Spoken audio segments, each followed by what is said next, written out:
네, 오늘 오신 강사님 소개가 필요 없을 정도로 여러분이 많이 영상으로 만나러 오신 분이시죠. 우리 친정은 자매님입니다. 김상철 감독님께서 부활이라는 영화를 우리 고난주가 때 만나 뵀죠.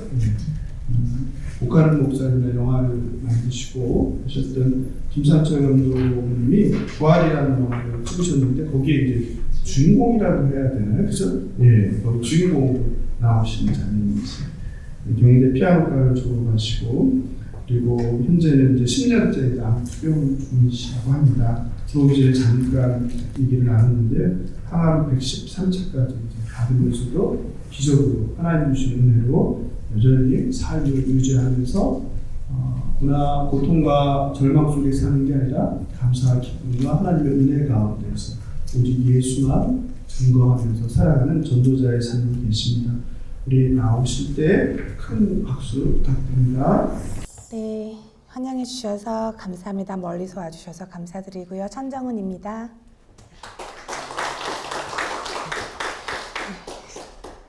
네. 오늘 여기 오면서 저기 교회가 얼마나 은혜롭게 세워졌는지 목사님한테 전해드리면서 되게 겸손하게 해주시라고 그렇게 기도를 하면서 올라왔습니다. 네. 저는 일단 10년째 암투병하는 암 환자가 맞고요. 11년 전, 그러니까 10년 전에, 그리고 예수님 믿은 지 딱 9년째입니다. 9년째 됐고 암이 걸려서 죽는다는 말을 들을 때도 예수님을 만나고자 하는 생각이 실은 1도 없었어요. 그게 제가 살아왔던 저만의 도덕적 가치관, 그리고 저의 신념, 여러 가지가 플러스된 상황에서 몸이 죽는다는 소리를 들을 때 꼭 예수를 만나야 된다는 생각으로 연결되지 않더라고요. 제가 돌아보니 40년 동안 저를 살린 건 예수님도 아니고 하나님도 아니었거든요. 그런데 막상 죽는다는 말을 딱 들으니까 하나님이 제일 미웠어요. 하나님이 없을 거라고 생각하는데 있을 거라고 하는 사람들 때문에 밉더라고요. 제가 그 40년 동안 한 길만 거의 걸어온 것처럼 살다가 20대 넘어서서 30대부터는 제가 제 안에 다른 능력들을 좀 찾아보고자 여러 가지 일도 좀 도전하면서 실은 30대는 저한테는 참 열심히도 살았고 그리고 앞만 보고 살았고 그리고 여러 가지 일에 도전해본 시기가 오히려 30대였던 것 같아요. 피아노만 쭉 치다가 피아노가 아닌 다른 것도 제가 해내는 저 자신을 발견하면서 제가 뭔가 조금씩 인생을 너무 이렇게 편협하게만 보지 말자라는 생각도 했고 현실적으로는 제가 어릴 때부터 쭉 했을 때 제가 세계적인 피아니스트가 될 수 있을 거라고 믿고 시작을 했던 길이었던 것 같아요. 그런데 이제 20대 중반부터는 현실을 깨닫기 시작하면서 여러 가지 생각을 하고 고민을 하다가 30대 때는 피아노를 멈추진 않았는데 플러스 알파 하면서 어느 날 정신 차려보니까 막 쓰리잡도 하고 있더라고요, 제가. 그런데 이제 39살의 나이에 갑자기 너무 힘든 상황이 몰렸는데 39이란 나이가 저한테 주는 중압감이 컸어요. 39이란 나이는 이제 곧 40이 되는데 이제 제가 뭔가 인생을 위해서 준비할 기간은 끝나가고 있다. 나는 아직 왜 이렇게 내 욕심대로 안 돼 있을까? 정말 초조하고 불안해서 더 열심히 앞만 보고 달렸는데 당연히 그런 삶 가운데 종교를 저한테 들이대는 건 저한테 아무 도움이 되지 않았거든요. 종교를 지금 가질 시간은 아니고 나는 지금 일단 어느 정도 사회에서 좀 이제 어느 정도 제가 욕심껏 원하던 그런 자리에 서 있어 놓고 난 다음에 나중에 이제 나이가 많이 들어서 만약에 저희 좀 늙어가면 그때 종교를 좀 찾을 수 있을까라는 생각을 했기 때문에 종교는 선택의 어떤 그 대상이지 제가 지금 당장 가져야 될 건 아니었거든요. 그런데 39의 나이에 갑자기 유방암 말기입니다. 그리고 현대의학으로는 고칠 수 있는 단계를 이미 넘어섰기 때문에 치료를 시도조차 할 필요가 없는 상황입니다. 라는 말을 단계별로 듣게 됐어요. 서울에서 제일 잘 고친다는 분한테도 갔는데 제일 큰 병원 제일 잘 고친다는 데 갔는데 거기서도 똑같은 대답을 얻어요. 거기서도 너무 늦었습니다. 그래서 이제 실감이 나기 시작하더라고요. 처음에 조금은 작은 병원 갔을 때는 못 고친다고 얘기를 하는 줄 알았어요. 그런데 이제 최고의 병원 가서 최고의 의사한테도 그런 말을 들으니까 이제 죽음이 현실로 다가오더라고요. 죽음이 현실로 다가온다는 건 어떤 뜻이었냐면은 내가 죽는 게 인정된다는 게 아니라 그런 일이 정말 일어날 수 있을까? 라는 생각을 했던 것 같아요. 죽음이라는 단어가 어찌나 생소한지 죽음이라는 단어를 실은 많이 떠올려 봤어요. 좀 일이 안 되고 내 뜻대로 안 될 때 머릿속에서 먼저 스치는 생각이 항상 사람들한테 얘기는 안 했지만 죽어버리고 싶다. 딱 이거였거든요. 회피하고 싶다라는 게 죽어버리고 싶다로 간 것 같은데 실은 죽어버리고 싶은 거지 죽을 수 없다는 걸 너무 잘 아는 사람같이 또 지나가고 살아가고 또 그 어려움은 어느 정도 또 지나가고 이러면서 이제 반복되는 게 인생인가 보다 그랬는데 이게 이제 반복될 수 없다라는 게 제 3자의 입에서 나온 당신은 죽어요. 그 3자는 전문가. 근데 이게 죽음을 선택할 수 있는 거라고 생각을 제가 했다는 것도 놀랬던 사실이었던 것 같고 내가 선택을 할 수 있는 게 죽음이 아니라 누가 죽는다고 하는데 그게 사실이 될 수 있다는 그 두려움이 굉장히 커지더라고요. 그때부터는 죽음이 무엇일까를 생각을 하기 시작했어요. 제가 그때 한동안 고칠 수 없다는데 억지로 이제 주변은 이제 좀 유명인, 그렇죠. 이제 유명하신 분이 저랑 좀 알았는데 그분께서 미국에서 계시다가 그냥 바로 달려오셔서 치료를 아무 병원에서도 안 해준다는데 가장 잘하는 병원 가서 자기 친분으로 얘 뭐든지 해달라고 이렇게 해서 이제 항암을 좀 해준다는 말 듣고 항암을 시작했는데요. 항암을 시작하자마자 또 다른 고민이 생기더라고요. 항암을 하고 났더니 죽을 것 같은 거예요. 죽는다는 말을 들었고 이제 죽을 것 같은 걸 경험을 하게 되더라고요. 하루 종일 제가 할 수 있는 거는 그냥 하루 종일 뭔가 입에 뭔가 넘기기만 하는 게 소원이 되는 날이 이제 시작이 됐고 그리고 이제 머리가 원하지 않는데 다 빠져버리고 뭐 이제 뭐 손발톱도 나중에 이제 빠져버리려고 하고 막 이런 것들을 겪게 되면서 육체의 고통 근데 육체의 고통보다 더 심각한 게 정신적인 두려움이었던 것 같아요. 그 두려움이 죽음이란 단어에 멈춰 있다는 걸 제가 깨닫게 됐어요. 죽는다는 걸 왜 이렇게 내가 무서워할까 생각을 했더니 죽음 다음에 제가 없어진다는 게 무섭더라고요. 평생 제가 없어질 거란 생각을 한 번도 안 했거든요. 그런데 참 사람이 간사하다. 안 죽을 것 같을 때는 막 죽고 싶다고 하더니 죽는다 그러니까 살고 싶더라고요. 그게 인정하고 싶진 않은데 내 마음에서 그 변화가 있고 내가 왜 이런 캐릭터였지 나도 모르는 모습이 막 나오는 거예요. 그 고민이 진해질 무렵 이제 선생님이 이제 그런 말을 하세요. 지금 항암을 할 수 없이 원해서 시켜주긴 했는데 중간 점검을 해보니 실패했다. 그러니까 이 항암은 나라는 환자를 고칠 수 있는 이런 정도면 고칠 수 있겠다 했던 거가 아니라 이거밖에 방법이 없겠다. 만약에 듣는다면 이렇게 했던 치료라서 안 들었다는 결론이 나왔기 때문에 이제는 치료는 이제 물 건너갔다. 다만 본인이 해줄 수 있는 최선은 지금 하기로 했던 회차까지만 맞춰주겠다. 그냥 중간에 중단시키지 않고 한번 받아봐라. 요런 말을 딱 들은 거죠. 그런데 제가 이제 항암이 너무 괴로워서 이제 제가 몰래 울던 장소가 생겼었어요. 그때 당시에 그 가족들이 저 때문에 이제 무서워하는 것도 보기 싫어서 괜찮은 척을 많이 하고 지냈거든요. 근데 그게 더 괴롭더라고요. 그런데 이제 가족들 몰래 울 수 있는 장소는 아이러니하게도 욕실밖에 없었어요. 그 침대, 그러니까 제 방에서는 울음소리가 새어나갈 것 같고 근데 욕실에서는 왜 울 수 있냐면 정말 드라마에서 나온 것 같이 물을 틀어놓으면 소음이 이제 묻히니까 그래서 제가 나도 모르게 처음에 작게 울고 싶지만 끄끄거리고 나오는 그 상황을 충분히 이제 커버해 줄 수 있는 곳이 욕실이었거든요. 그래서 욕실에서 울다가 정신을 차리고 하나님을 불러본 것 같아요. 근데 하나님을 불렀던 마음은 죽여달라는 마음이 더 컸어요. 차라리 어차피 죽을 바에야 내가 그 죽음을 끔찍하게 기다리는 시간보다 지금 죽여주셨으면 좋겠다. 그리고 나 지금 너무 괴로우니까 죽여주면 좋겠다. 항암 때문에 정말 살고 싶지 않다. 이런 마음으로 하나님을 불러서 당신 살아계시면 나 지금 죽여라 라는 기도를 했어요. 그렇게 하면서 뭐 이렇게 부질없는 짓을 했나 하면서 이제 나오는데 저한테 이제 10년 전에 딱 한 번 전도를 시도했던 언니가 전화가 오는 거죠. 그 언니가 전화 와서 저한테 하는 말이 기도해 주겠다. 너무 힘들지 그랬어요. 힘들지란 말도 마음에서 좀 이렇게 울림이 왔지만 기도해 줄게란 말이 조금 매치가 됐어요. 내가 왜 살아계시지 않을 거라고 생각하는 하나님을 불렀더니 기독교인이 전화 와서 기도해 준다고 하지? 라는 마음이 컸던 것 같아요. 뭔가 이렇게 연결고리를 막 맞춰보고 싶었나 봐요. 그때 그러면서 이 언니한테 기도를 막 부탁을 했어요. 기도를 부탁하면서 마지막에 제가 잊지 않았던 거는 내가 암에 걸린 사실을 그때 사람들이 아는 게 굉장히 두려웠거든요. 내가 암에 걸린 걸 누가 안다는 거는 내 인생이 실패했다는 걸 들킨 것 같은 마음이었어요. 그래서 나는 실패했다고 생각하고 싶지 않고 안 실패했다고 우기고 싶은데 내가 죽는다는 거는 내 인생이 실패했다고 제가 제 입으로 말하는 것 같아서 말을 안 했었거든요.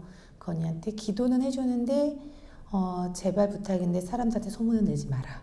그렇게 얘기를 하고 끊었는데 다음날 언니가 전화 와서 저한테 우리 교회 사람들이 너를 위해서 기도해주고 있어 하고 끊었어요. 제가 그렇게 간절한 마음으로 부탁을 했는데 그거를 싹 무시하는 이 언니에 대해서 생각이 들어오더라고요. 나쁜 사람.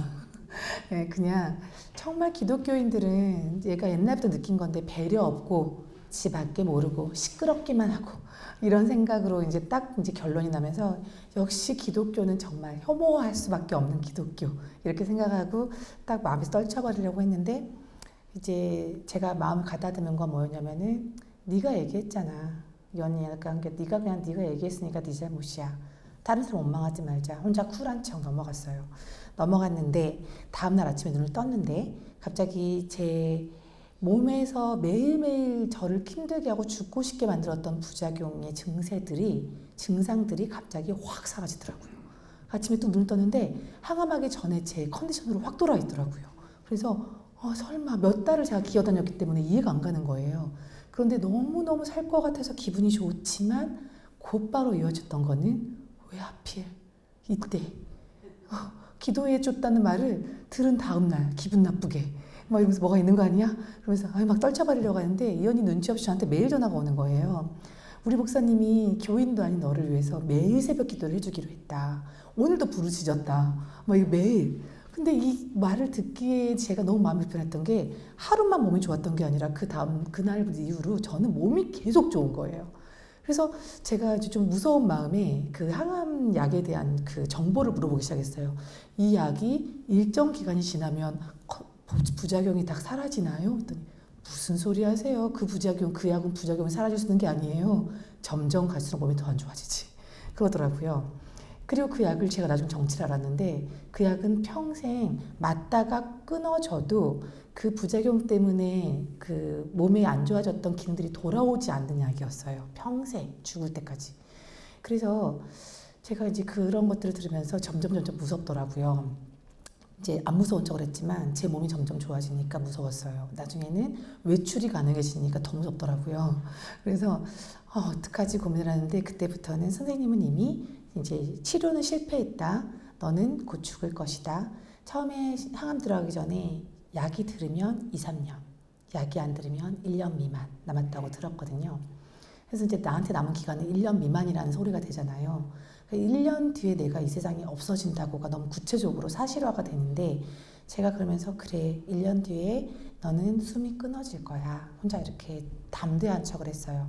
적어도 이제 남은 건 내가 할 수 있는 거는 내 인생에 남은 거는 죽는 거밖에 안 남았는데 멋있게 죽자, 이왕 죽는 거 이렇게 멋있게 말을 했다가 곧바로 치고 들어온 생각이 그런데 죽었는데 눈이 떠지면 어떡해 이런 생각이 막 들더라고요. 그래서 갑자기 그럴 리가 있나 죽었는데 했다가 아니 그런데 떠지면 어떡하지 생각을 했던 이유가 뭐냐면 10년 전에 저한테 전도했던 그 언니가 전도했던 그 방식이 어땠냐면 저한테 많이 혼났는데도 전도하고 저한테 너 제가 교회 안 다닌다고 했더니 예수 안 믿으면 지옥 가 그랬거든요. 그래서 제가 그 언니를 그 20대 때 엄청 혼냈어요. 어디서 전도를 그렇게 하냐고. 그래서 지옥이 있다는 말을 왜 하냐. 절대 그렇게 촌스럽게 전도하지 말아라. 밖에 나가서 그렇게 몰매 맞는다. 내가 언니 살려주려고 하는 말이야. 이러면서 이 언니한테 제가 이제 그렇게 전도하지 말고 제가 전도한 법도 알려줬어요. 하나님은 사랑이시라고 해라. 뭐 이렇게 이런 전도하는 거 괜찮더라. 그건 기분 안 나쁘더라. 그러면서 그 기분 나쁜 말로 사람한테 나쁜 말 하지 말아라. 그렇게 하고 그리고 나한테는 전도하려고도 하지 마. 이게 이 언니가 제가 마지막 말이었거든요.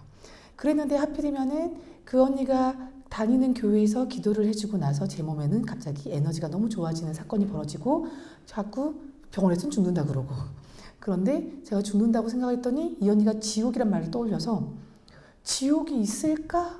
라는 생각에 꽂혀버린 거예요. 아니야 지옥이 있을 리가 있나. 하나님이 살아계시지도 않고 지옥도 없어. 이렇게 하고 좀 넘어가려고 했는데 매일매일 저는 반복되는 고민을 하고 있는 제 자신을 발견하는 거예요. 지옥이 있으면 죽었는데 눈이 떠지겠지? 끔찍해. 이러다가 아니야. 그럴 리가 있나? 아니야, 너가 너무 무서워서 그런 거야. 그런 쓸데없는 생각하지 마. 그랬다가 전 다시 정신 차려보면 지옥이 있을까? 이러고 있는 제 자신을 발견하는 거예요. 한 2주 동안을 제가 헤매다가 정신이 번쩍 나더라고요. 정신 나갔네 이런 생각이 들더라고요. 죽는다 그러니까 네가 지금 정신이 나갔네. 지금 하루 종일 네가 뭐 하고 있는 거야? 지금 이 생각만 하다가 지금 1년을 보낼 거냐 생각이 딱 드는데 근데 확신이 안 되는 거예요. 하나님이 없어라고 하기에는 기독교들이 얘기하는 게 있고 그리고 하나님이 있어라고 하기에는 제 신념이 무너지는 거예요. 그래서 이걸 어떻게 해야 되나 고민하다가 적어도 지옥이 있는지는 알아야 될 필요성은 느껴지더라고요. 지옥이 있는지 없는지가 확인되지 않고서는 제가 제 죽음 앞에서 굉장히 많이 겁이 날 것 같다라는 생각이 들었어요. 지금도 이 모양인데 숨이 끊어지는 순간에 벌벌벌 떨 것 같다는 생각이 들면서 그런 나의 마지막 모습을 남기고 싶지 않다. 어차피 나한테는 마지막만 남았는데 의연하게 가고 싶다면 진실을 파헤쳐야겠다. 없다는 확인을 하고 죽자. 그래서 지옥이 없는지 알아봐야겠다라는 결론을 다달았어요. 알아보고 죽어야겠다. 그렇게 생각을 하고 났더니 근데 지옥이 없다는 걸 어떻게 알 수 있을까? 고민을 해봤더니 하나님이 살아있는지 없는지 알아내야 돼. 그게 가능하겠다. 라는 생각이 들더라고요. 처음에는 정말 막연하게 지옥 갔다 온 사람 만나봐? 이 생각도 진짜 들었거든요.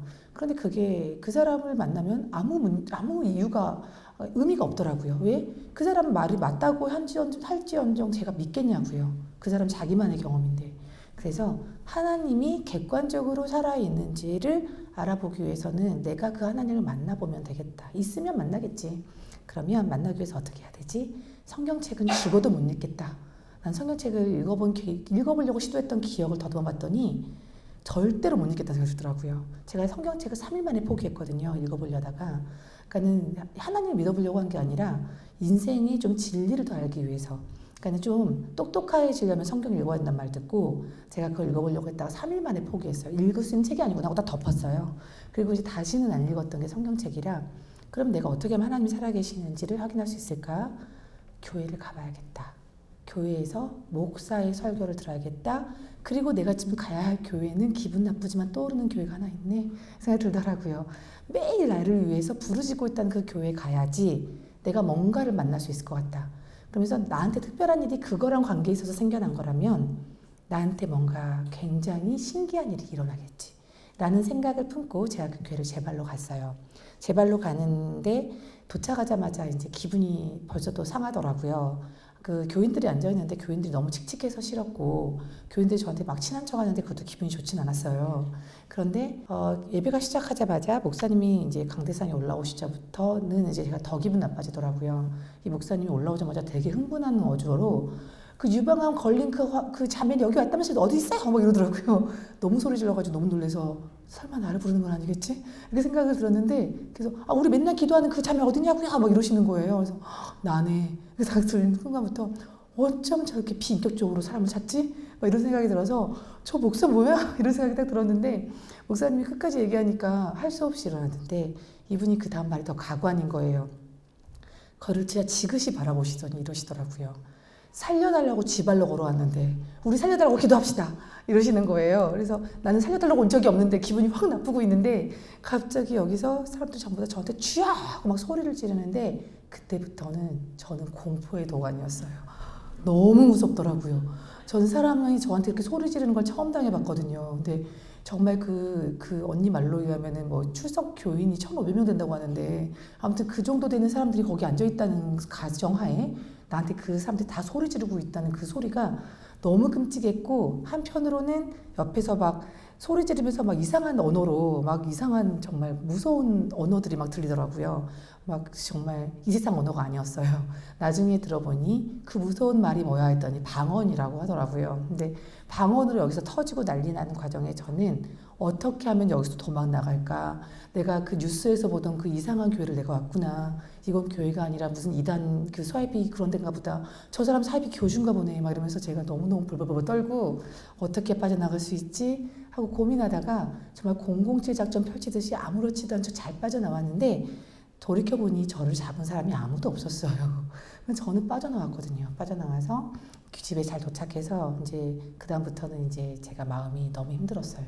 너는 어떻게 그 과정에서 네가 지금 죽는다는 게 얼마나 무섭고 벌벌 떨었으면 그런 말도 안 되는 곳에 가보기까지 해서 이런 꼴을 당했나. 그러니까 저의 그 비참함에 제가 이제 몸서리를 치는 거예요. 그러면서 죽을 때 그냥 죽는 거야. 그런 게 어딨어. 딱 결론 내리고 잤어요. 잤는데 다음날 딱 눈을 뜨니까 천국과 지옥 이게 문제가 아니라 제가 왜 하필이면은 그 정상적이지 않은 교회 가서 도망쳐온 게 기분이 나빠지더라고요. 정상적이지 않으면 내가 큰 소치고 나왔어야 되는데 도망쳤다는 게 너무 기분이 나빠가지고 제가 지금까지 그렇게 산 적이 없는데 그래서 아무래도 기분 나빠서 가봐야겠다는 생각에 하나 더 들어오는 게 있는 거예요. 그 기분 나쁜 교회 하필이면 그 순진한 언니가 다니네. 이 언니가 정상적인 교회를 다니지 않아서 나한테 이상한 말을 했던 거야. 그 생각을 하고 그래 나는 어차피 죽는 사람인데 산 사람 하나 살려놓고 가자. 그 언니 내가 살려놓고 가야겠다. 그러면서 그 교회를 다시 가야겠다는 결론을 내렸어요. 교회를 가기 위해서 해야 할 일이 하나 있었어요. 1,500명이라는 그 숫자적인 압박감이 엄청 크더라고요. 그래서 가서 싸우는데 지는 거 아니야? 라는 생각이 딱 들어서 아니야 질 리는 없는데 일단은 숫자가 좀 밀린다 이렇게 생각해서 제가 저도 모르게 무릎을 꿇고 지원군을 찾았어요. 하나님이 떠오르더라고요. 그 하나님이 살아계신다면은 이 이단도 미워할 거다라는 생각이 들어서 저도 이제 무릎을 꿇고 하나님 당신 살아계시면 내 말 꼭 들어줘야 된다. 나 좀 알게 해달라. 당신 살아계신지. 일단은 그 교회가 기분이 나쁘고 이상한 교회다. 그래서 정상적이지 않은 그 교회를 다시 가서 그 선량한 사람을 구해올 거다. 구해올 건데 옳은 일을 하니까 당신이 날 도와줘라. 이렇게 막 기도를 하고 그리고 나서 그리고 당신 살아계시면 나 지옥이 있는지도 좀 알려주세요. 그렇게 하고 제가 이제 그 교회를 갔어요. 제가 서울 살았는데 교회가 춘천에 있었어요. 그래서 춘천까지 가는 그 길을 이제 버스를 탔는데 버스에 딱 타고 올라타자마자 이제 긴장감에 제가 이제 벌벌 떨기 시작하는 거 저도 모르게. 그래서 이제 긴장감에 제가 좀 잠을 청하려고 했는데 잠이 안 오더라고요. 그래서 제가 이제 가방을 열었는데 가방에 전날 그들이 저한테 준 책이 있는 거예요. 자기들 제자 훈련 책자. 제목이 너무 기분 나빴어요. 그러니까 제목은 정말 얇은 책인데 성령의 권능으로 부활을 증거하라. 믿지 않는 저한테는 너무 유치했어요. 제목 자체가. 보기도 싫은 책이었는데 꼭 읽어보자. 왜? 나는 그들하고 지금 싸우러 가는데 싸움의 대상들이 무슨 사고방식을 갖고 있는지는 알아야겠다. 그래서 이들의 책을 내가 읽고 너희들이 무엇이 틀렸는지 내가 파악해서 알려줘야겠다. 그렇게 생각을 하고 제가 읽기 시작했어요. 근데 그냥 막 넘어가게 됐어요. 말씀밖에 없더라고요. 그러다가 이제 말씀이 하나도 눈에 안 들어왔는데 들어오는 말씀이 있었어요. 중간 정도에 에스겔서, 요한계시록 같이 막 이렇게 돼 있는 말씀이었는데 그 에스겔서가 어떤 내용이냐면은 하나님이 굉장히 신뢰하던 천사장이 하나님을 배신하고 전쟁을 일으키는 그런 내용이었거든요. 근데 그냥 저는 이제 배신자에 대한 게 굉장히 마음이 안 좋은 게 많았어요. 그러니까 사람이 의리가 없는 사람 되게 싫어했거든요. 근데 의리도 없고 배신만 하는 사람들 진짜 싫어했고 저도 배신당하면서 상처를 많이 받은 사람이었는데 그 에스겔서에서 그 천사가 있다는 가정하에 그 천사가 하나님을 배신하는 내용인 거예요. 그래서 저도 모르게 하나님이 살아계셔도 문제가 아니라 하나님한테 이입되더라고요. 너무너무 배신감 느꼈겠다. 그러면서 천사 나쁜 놈 이러면서 읽기 시작했는데 그 천사가 전쟁을 일으켰는데 결국은 하나님이 이겼어요. 하나님이 이기고 이 천사의 이 그 신세는 어떻게 되냐면 마귀로 전락하는 너무 시원하더라고요. 그래서 말씀인데 읽어지는 것도 신기했는데 이게 정말 그 권선징악 진악 너무 좋다. 그래서 내 스타일이네 하고 이렇게 하고 딱 넘어갔는데 갑자기 이제 그 마귀가 지은 죄에 대한 내용이 쫙 나오면서 이제 로마서 말씀이 펼쳐지는데 로마서 말씀이 제 눈에 확 들어오더라고요. 하나님을 마음에 두기 싫어하는 죄를 지었다. 그리고 모든 사람이 그런 식의 죄를 지었고 그리고 모든 사람이 결국은 사망에 이르게 되었다. 라는 게 로마서 말씀에서 발견이 딱 됐어요. 그걸 딱 보는데 그냥 짧은 찰나에 내 얘기가 왜 여기 있지? 라는 생각을 한 거예요. 그러니까 순간 제가 그러면서 놀랐어요. 이게 왜 내 얘기겠어? 성경에 나와 있는 건데. 그랬는데 그 모든 사람이란 단어가 저를 딱 사로잡는 거예요. 모든 사람이란 단어가 제가 이리저리 생각을 해봐도 도망갈 구석이 없다. 모든이라는 단어 자체가 그냥 한 사람도 빠짐없이 다 포함시킨 말이다. 왜 기독교인들이 주장하는 책에 모든 종교를 다 무시하는 모든 사람이라는 말이 들어가 있을까? 그러면서 순간 제가 깨달은 거는 제가 뭔가를 발견할 것 같다는 어떤 떨림이었어요. 그래서 아무래도 이 책을 다시 읽어봐야겠다고 맨 앞에를 펼쳤는데 아까는 말씀이니까 모르는 거야 하고 지나갔던 그 말씀을 눈에 확 들어오더라고요. 거기에는 모든 사람에게 하나님이 믿을 만한 증거를 주셨다는 말씀이 있었어요. 하나님이 사람에게 증거를 줬다는 말은 너무 생소한 말이었어요. 제가 교회를 올 때까지만 해도 목사 말을 들어보긴 하겠다라는 마음으로 왔지만 저한테 신비로운 체험을 하나님 살아계신다면 주실 거라고 생각해서 겁나는 것도 좀 약간 있으면서 온 게 있었거든요. 제가 뭔가 체험할 줄 알았어요. 신기한 체험. 갑자기 너무 기대하기로는 암이 확 없어진다던가 아니면은 하나님이 내 눈앞에 보인다던가 뭐 이런 나만의 특별한 경험을 기대하고 왔고 종교라는 거는 그러한 것이라고 제가 은연중에 생각하고 있었더라고요. 그런데 성경 말씀에는 모든 사람에게 하나님이 증거를 주셨다라는 말씀이 제 앞에 놀랍게도 펼쳐져 있었어요. 그래서 그 증거가 무엇인가를 봤더니 예수를 죽은 자 가운데서 다시 살리신 것으로 하나님께서 당신을 믿을 만한 증거를 딱 예수 살리겠다라는 걸로 주셨는데 그때 머릿속에서 빵하고 얻어맞은 것 같은 게 무엇이었냐면은 이 사람들이 그래서 예수님 부활하셨어요 그랬나? 라는 생각이 들었어요. 제가 예수님이 부활하셨잖아요. 저한테 이 얘기를 교회에서 딱 듣자마자 기분이 불쾌해졌었거든요. 그러니까 그 말을 다음에 제 마음에 물린 뭐였냐면은 그래서 어쩌라고. 그냥 딱 그거 하나밖에 없었어요. 예수가 부활한 걸 나보고 어쩌라고. 그게 나랑 뭔 상관인데 얘기를 하고 있어. 이런 생각을 했거든요. 그런데 하나님이 증거로 내세운 게 예수라는 게 딱 오니까 너무 놀란 거죠. 그래서 이들이 나한테 예수 얘기를 했나? 저는 예수 얘기는 기대도 하지 않았고 알 필요성도 못 느꼈었어요. 지옥만 알면 되는데 지옥의 유무를 알기 위해서 제가 발견해야 되는 건 딱 하나였거든요. 하나님이 있나 없나. 그런데 예수까지 갈 필요도 없다고 생각을 했는데 왜 예수는 하나님의 아들이라는 것만 막연하게 알고 있고 예수라는 인물은 그냥 솔직히 실존 인물일 일도 없고 그냥 하나님만 존재하면 된다고 생각을 했지 예수가 필요하다고 생각 안 했거든요. 그런데 그 말을 보고 나서 하나님이 주신 증거가 예수의 부활 사건이라는 소리인데 이 말씀은 이게 맞다면 예수가 이 땅에 와서 죽고 살아난 게 그냥 소설 같은 이야기가 아니라 어떤 신화가 아니라 사실이라면 이게 증거가 될 수는 있겠다라는 생각이 막연하게 들더라고요. 그런데 그 증거를 찾을 방법은 없겠다라고 포기하려고 하는 순간 머릿속에서 BC와 AD가 스쳐 지나갔어요. 그러면서 왜 지구촌 사람들이 모두 약속에서 쓰는 날짜의 개념 자체가 예수 때문에 생겨났을까라는 의문점을 들면서 너무 놀라고 있는 제 자신을 만나게 돼요. BC와 AD로 갈라진 이 기원전 기원후라고만 주장했던 이 날짜의 그 기준이 예수의 탄생일과 딱 맞물려서 그냥 정해졌다라는 사실을 제가 알고 있더라고요. 그래서 이건 종교적인 의미가 아니라 그냥 알고 있는 내용이었어요. 배웠던 내용, 수업 시간에도 옛날에 어릴 때 배웠던 내용.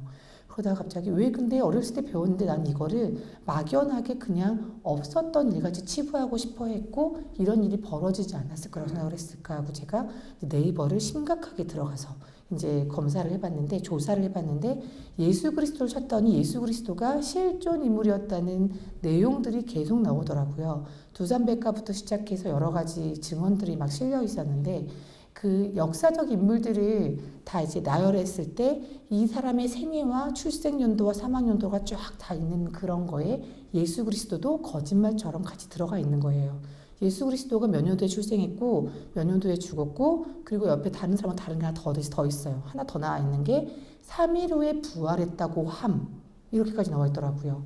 그래서 이것도 너무 웃긴 거죠. 정확한 사실을 이렇게 써놓는 그 문헌에서 그랬다고 함으로 마무리한 거예요. 그랬다 아니라가 아니라.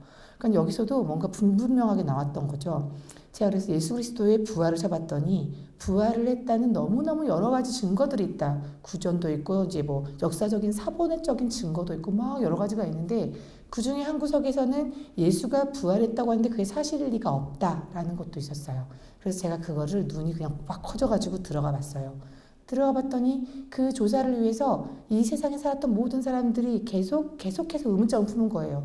예수가 정말 진짜로 실존했던 인물이 아닐 거야. 이러면서 이제 찾아봤던 사람들의 직업군이 과학자, 지식인들, 역사학자들. 이런 직업들을 가진 사람들이 시대마다 이 사람들이 죽고 나서 실패하고 나가면은 그 다음 세대에서 또 그런 직업들이 또 조사하고 또 조사해서 지금까지 역사가 확 흘러왔는데 마지막에는 뭐라고 했냐면 그래서 이렇게 저렇게 조사를 했는데 결국 지금 현재까지는 이 조사 결과 예수가 부활한 것이 사실일 리가 없다는 걸 밝혀낸 자는 한 사람도 없음. 이라고 끝났어요. 그래서 제가 거기서 힘이 다 빠지더라고요. 나는 기를 쓰고 예수가 부활한 게 사실이 아니라고 생각하고 싶어하는 제 자신이 딱 그 자리에 보이면서 너는 무엇 때문에 이렇게 고집을 부리면서 이걸 찾고 있었지? 돌아가 봤더니 예수가 부활했다는 그 생소한 말조차도 어렵지만 예수가 부활한 게 사실이라는 게 하나님이 주신 증거라는 거가 저한테는 큰 충격이었고 그게 제가 부활했다는 사실을 찾아낼까 봐 벌벌 떨고 있었다는 사실을 발견해요. 그래서 왜 그랬을까? 어떻게 됐건 간에 사실을 발견하면 좋은 건데 왜 그랬을까 생각해 봤더니 내가 믿지 않는 자고 더군다나 암에 걸려서 죽는다고 하는 현실조차도 하나님이 없었으면 좋겠다라는 게 나의 바람이라는 걸 알게 됐어요. 어차피 죽을 거면 그냥 없어졌으면 좋겠지 뭐 그 다음 세상에 있어서 고민하고 싶지 않다라는 게 저의 마음이었고 그리고 살아계신다면 믿어야 되는데 믿어야 된다는 거는 내가 나의 신념을 싹 다 부인해야 된다는 거에 대한 두려움도 있었던 것 같아요. 그래서 정리해보자. 지금 보니까 성경을 보니 하나님이 당신이 살아있다는 증거를 준 게 예수를 통해서 줬어. 예수가 죽은 자가 살아났대. 그런데 지금 네이버를 통해서 봤더니 살아났대. 그게 사실이래. 사실이라는 게 훨씬 더 많아. 그러면 너는 어때 지금? 물어봤더니 그럼에도 불구하고 나는 믿고 싶지 않아. 라는 게 제 마음이더라고요. 그래서 제가 다시 한번 들어봤어요. 나는 믿고 싶지 않아. 그래 인정. 그런데 내가 믿고 싶지 않다고 하면은 예수가 부활한 것이 사실이 아닌 게 되나? 이렇게 들어가 봤더니 아니 네가 믿고 싶지 않아도 믿고 싶어도 예수가 부활한 거는 이미 지나간 사실이야. 이미 과거가 돼버렸어. 돌이킬 수 없어. 그러면 네가 지금 이 순간 너는 어쨌건 암 환자야. 곧 죽는데 그러면 네가 갑자기 예수님이고 뭐고 상관없이 갑자기 암이 없어졌다고 해. 그러면은 너는 예수님이 부활한 것이 사실이 아닌 게 되나? 그랬더니 네가 살건 죽건 간에 상관없이 예수는 부활한 것이 사실이고 이미 지나간 역사 속에 묻혀서 끝이야. 돌이킬 수 없어. 이러면서 제가 이제 점점 현실감이 오기 시작하더라고요. 결론은 나는 이 와중에도 진짜 옛날부터 증오하던 기독교인들이 주장하는 그 예수와 하나님을 믿고 싶지 않구나. 그게 나의 현실이구나. 그런데 그렇게 됐을 때 누가 손해인가? 봤더니 그럼 너는 지옥이네. 끝이더라고요. 그래서 그러면은 손해보는 자는 나네. 그러면서 나는 정말 지금 이 와중에도 믿기 싫은 게 나의 진심인데 내가 믿지 않으면 지옥이 없고 예수가 없는 게 아니라 그냥 다 존재해서 나는 죽은 다음에 눈이 떠지는 게 진실이야. 큰일 났다. 이렇게 되더라고요. 그래서 난 지금 지옥이네. 이제 이게 저한테 닥친 가장 큰 문제가 됐어요. 지옥이라는 곳이 어떤 곳인지는 자세히 알지도 못하지만 오금이 떨리는 곳이라는 거는 알고 있더라고요. 어떻게 무서운지도 모르면서 그냥 오금이 떨리는 곳, 가면 큰일 나는 곳. 그래서 제가 그때부터는 암이 문제가 아니구나. 내가 이 문제가 해결이 안 됐구나. 그러면 난 이 책을 계속 읽어야겠다. 이 책에서 뭔가 발견할 수 있겠다. 그 책을 읽으면서 놀라워하는 제 자신을 발견하게 돼요. 너무 놀랍게도 제가 이렇게 읽어지지 않고 못 읽을 거라고 믿었던 그 성경책 안에는요. 놀랍게도 기독교가 진실이야. 이런 내용이 있는 게 아니었어요. 예수 그리스도가 살아있는 게 사실이라서 천국과 지옥이 있는 게 사실이고 천국으로 가는 방법이 있어라는 책이더라고요. 그래서 제가 그거를 읽으면서 너무 놀랐어요. 천국으로 가는 방법이 있구나. 거기에는 처음에 제가 만난 말씀은 가라사대 하나님의 나라가 가까웠으니 회개하고 복음을 믿으라. 그래서 회개를 먼저 해야 되는 게 있구나, 순서가. 그리고 복음을 믿는 거구나. 이걸 차근차근 알아가면 되겠다. 회개해야 될 죄에 대해서 나왔어요. 요한복음 16장 9절에 뭐라고 나냐면은 죄에 대하여함은 저희가 나를 믿지 아니하며 나오면서 그러면 하나님을 당연히 믿지 않았으니까 죄라고 해야 되나? 근데 나 지금 믿어지는데 이게 믿는 건가? 하고 있는데 그 말을 하는 대상이 하나님이 아닌 거예요. 또 이제 복잡하게. 그 말을 한 대상이 십자가에 못 박히기 전에 살아있었던 예수가 직접 하는 말이었던 거예요. 그래서 아니 잠깐만, 난 하나님을 마음에 두기 싫은 그 죄래매. 그 죄를 대해서 또 나를 믿지 않는 그 죄라고 하는 건 예수라고 하는데 누구 믿어야 돼? 하면서 혼란이 이제 왔을 때 계속 읽어가면서 이제 거기서 예수님이 이제 정확하게 자신의 존재에 대해서 딱 박는 말씀이 있었어요. 내가 길이요 진리요 생명이 나로 말미암지 않고는 아버지께로 올 자가 한 사람도 없느니라. 그 말 딱 보는데 예수가 하나님의 아들이었지. 그런데 하나님한테 가기 위한 거, 결국 하나님한테 간다는 거, 그곳이 천국이겠구나. 천국에 가려면은 예수를 통과해야만 갈 수 있다는 말이구나. 하나님의 아들인 예수를 통과해야 돼. 예수가 천국 문의 열쇠구나. 그 열쇠를, 천국은 분명히 하나님의 나라인데 열쇠는 예수였어. 거기까지 이해가 가더라고요. 그러면서 왠지 타당하게 들렸어요. 그러면서 그러면 이게 내가 지금 인정이 되는데 믿어지는 건가? 내 마음은 뭔가 이렇게 확신이 드는 건 없는 거예요. 그래서 계속 가는데 로마서 10장 9절 말씀에서 이제 예수가 정말 중요하다라는 게 다 박아지는 말씀이 또 있었어요. 예수를 어떻게 믿어야 되는지가 나와 있는 말씀이었던 것 같은데 입술로는 예수를 주라고 시인하고 마음으로는 하나님의 능력으로 예수를 죽은 자 가운데서 살리신 것, 곧 부활시킨 것, 하나님이 이거를 믿으면 구원을 받으리라. 구원을 받는 자가 천국 가는 거겠지? 천국 갈 때는 예수를 주라고 해야 되고 마음으로 하나님 부활시킨 거 믿으면 되는 거야? 간단하네. 그렇게 했는데 일단 예수를 주라고 시인한다는 말이 자체가 의미가 좀 어려웠어요. 그리고 났더니 로마서 14장 9절에서 만난 말씀이 좀 이해가 가더라고요. 거기서는 이를 위하여 그리스도께서 죽었다가 다시 살으셨으니 죽었다가 다시 살은 이유에 대해서 나와 있었는데 그게 뭐였냐면 죽은 자와 산 자의 주가 되려 하심이니라. 여기에 또 주가 나오는 거예요. 거기서는 이제 풀어준다기보다 이제 이 예수의 주장, 예수가 목적이 정확하게 사람들의 모든 사람, 죽은 자와 산 자는 결국 또 모든 사람인데 모든 사람의 주가 되려고 왔다는 건데 그 주가 뭔가 주인이더라고요. 거기서 내가 이 사람을 믿어야 되나 고민이 되는 구절이었어요. 왜 살려준다 그러고 뭐 좋게 준다고 하는 사람이 주인 노릇하려고 온다는 거는 종처럼 부릴 대상이 사람으로 보고 있다는 건데 이거를 내가 과연 해야 되나라는 고민이 드는 단어였거든요. 그래서 왜 주인으로 믿어야 될까 이렇게 생각을 하고 있는데 이제 그 앞에서 발견했던 사도행전 17장 말씀이 떠오르더라고요.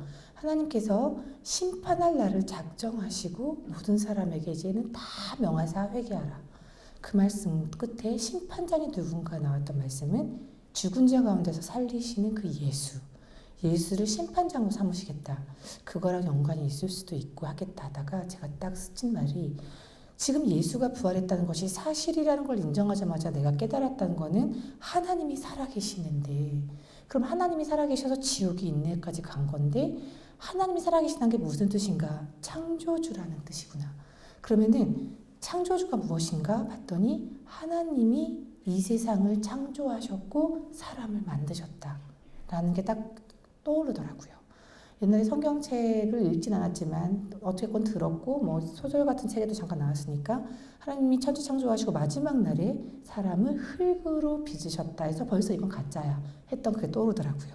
그런데 예수가 부활한 게 사실이고 나니 절대 가짜일 수가 없는 거예요. 내가 지금 만져지는 몸이 흙으로 만들었다고 도저히 인정할 수는 없는데 하나님이 살아있다는 전제가 딱 이게 맞아버리니까 나는 하나님의 흙으로 만든 그 존재가 되어 있더라고요. 그러면 나는 주인이 있는 자구나. 이걸 딱 깨달았어요. 만든 자가 있으면 나는 만들어진 자니까 만든 자가 무조건 주인이잖아. 이제 보니까 내가 스스로 생각할 수 있고 내가 그래서 스스로 난자같이 생각하고 살아서 내가 멋대로 사는 게 당연하다고 생각했는데 하나님이 살아있다는 인정이 한순간부터는 그게 당연한 게 아니구나. 당연한 거는 하나님이 나를 만드셨다는 게 당연한 거구나. 그럼 그 만드신 자의 명령은 무엇이었냐면은 내 아들 예수를 주로 삼고 와야 한다라는 거였어요. 오늘 갖고 온 말씀이 그거였거든요. 죄의 삭은 사망이다. 그리고 하나님의 은사는 그리스도 예수 우리 주 안에 있는 영생이라. 하나님께서 우리한테 주라고 삼으라고 한 자가 예수다. 그러면 예수를 주인이라고 고백하고 삼아야 되는 거구나. 그래야지 하나님이 나의 아버지가 되는구나. 말씀에도 나와 있더라고요. 영접하는 자, 하나님의 자녀가 되는 권세를 주셨으니. 그러면 영접을 누구를 하는 것이냐? 예수님을 영접해서 주인으로 삼은 다음에 하나님의 자녀된 것을 받아야 되는구나. 제가 거기서 맞다, 인정이 되는데 그래도 인격적으로 이분을 주인으로 어떻게 맞춰야 될지는 모르겠더라고요. 그냥 그래요, 알았어요. 그러면 당신을 주인으로 할게요. 그런데 거기까지 고백을 했는데도 나는 여전히 내가 뭔가 되게 불안한 상태인 거예요. 그런데 저의 불안이 싹 사라지는 이제 구절을 만나게 돼요. 요한계시록 3장 20절에서 제가 모든 오해가 풀어졌어요. 오해에서 비롯된 거더라고요. 제가 이 하나님을 뭔가 이렇게 명령을 따라야 될 것 같고, 뭐 이렇게 하나님이란 존재는 비위를 맞춰줘야 되고, 뭐 이런 존재인가라는 생각을 좀 막연히 했던 것 같아요. 그런데 3장 20절에서 보여졌던 그분의 인격은 어떤 거였냐면은, 볼지어다 내가 문 밖에 서서 두드리노니 너가 마음의 문을 열어주면 내가 내 마음으로 들어가서 너랑 함께 살게 라는 말이었어요. 거기서 이분이 제 마음의 문 앞에 서 있다는 게 그 광경이 비춰지더라고요. 그런데 의아한 게 하나 있죠. 그렇게 능력자고 하나님의 아들이면은 뭐든지 할 수 있는데 왜 노크를 하고 서 있을까? 그분의 인격이 거기서 풀어졌어요. 내가 열어주지 않으면 억지로 열 분이 아니구나. 이분이 그래서 우리한테 증거를 주셨구나. 증거를 주고, 믿을 만한 증거를 주고, 나를 믿을 수 있겠어? 너 나 안 믿으면 죽어? 이게 아니라 나를 믿을 수 있겠어? 그러면은 나랑 같이 살게, 나를 좀 들여보내 주겠니? 이게 이분의 인격이다라는 게 그때 확 풀어지면서 내가 지금까지 이분을 어떻게 생각을 했는지, 그리고 얼마나 많은 노크를 내가 받았는지가 그 순간 파노라마처럼 제 머릿속에 확 지나가는 거예요. 어렸을 때부터 교회 가자고 저를 때 막 했던 사람들, 그리고 기독교인들이 이상하게 뭔가 아쉬운 것처럼 자꾸 교회 가자고 그러고 믿으라 그러고, 항상 제가 걸렸던 건 왜 아쉬워하는 거야? 이게 있었거든요. 뭔가 지네들한테 뭔가 유익이 있으니까 아쉬워하는 거 아닐까? 그러면서 약간 장사꾼 취급했던 거, 이런 생각이 다 나면서, 그렇게 취급했던 그 사람들이 알고 보니 하나님이 예수님의 그 노크를 대신 나한테 통해서 하나님이 사람을 보내셔서 예수님을 받아들일 때까지 나한테 노크하시는, 그 포기하지 않으시는 그런 분이시라는 게 그 요한계시록 3장 20절 말씀에서 확 풀어지더라고요. 내가 문을 꼭꼭 잠그고 들어올 수 있으면 들어와 봐라 이랬구나. 하나님이 살아계신데 왜 난 몰라? 들어와 보시지? 안 들어오잖아. 막 이랬던 데가 떠오르더라고요. 이분의 인격은 열어줄 때까지, 주구장창 끝까지 살릴 때까지. 그래서 드디어 40살이 됐던 저한테 40년 만에 내가 노크에, 이제 그 노크의 의미를 알았다는 걸 깨달았어요. 그래서 하나님, 저는 당신의 노크를 한 번도 응답을 한 적이 없는데 오늘 마지막 노크를 꼭 받겠습니다. 그걸 놓치지 않을 거예요. 정말 몰라서 안 믿었어요. 그러면서 제가 이제 얘기를 하기 시작했어요. 하나님, 정말 이런 걸 알았다면 안 믿지 않았을 거예요. 아무도 나한테 이런 사실을 얘기해 준 적이 없어요. 그리고 이제 알았어요. 예수님이 부활하신 사건이 나의 주인이 되어주시기 위함이라고 알았다. 그리고 나는 너무나도 분명하게 내가 40년 동안 주인이었다. 그리고 인정한다. 그런데 나는 주인이 있었다. 이제 진짜 주인한테 제 이 자리를 넘겨드리겠습니다. 준비가 됐어요. 내가 뭔가를 내 거를 줄게 말게 하는 게 아니었어요. 원래 주인한테 돌려드리는 작업을 이제 하겠습니다. 그래서 제가 지금까지는 주인 되어 살았는데 이 시간부터는 절대 그러지 않을게요. 지금 이 순간 제 안에 예수님 들어와 주세요. 그래서 제 몸과 제 마음과 제 머리의 진정한 주인이 되어주세요.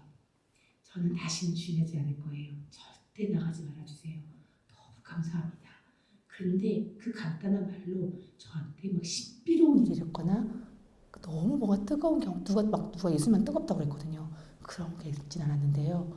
그냥 그 자리에서 내가 직접 넘겨드린 그 주인 자리를 제가 확실하게 말씀하니까 마음에 큰 평화가 찾아오면서 확신이 들었어요.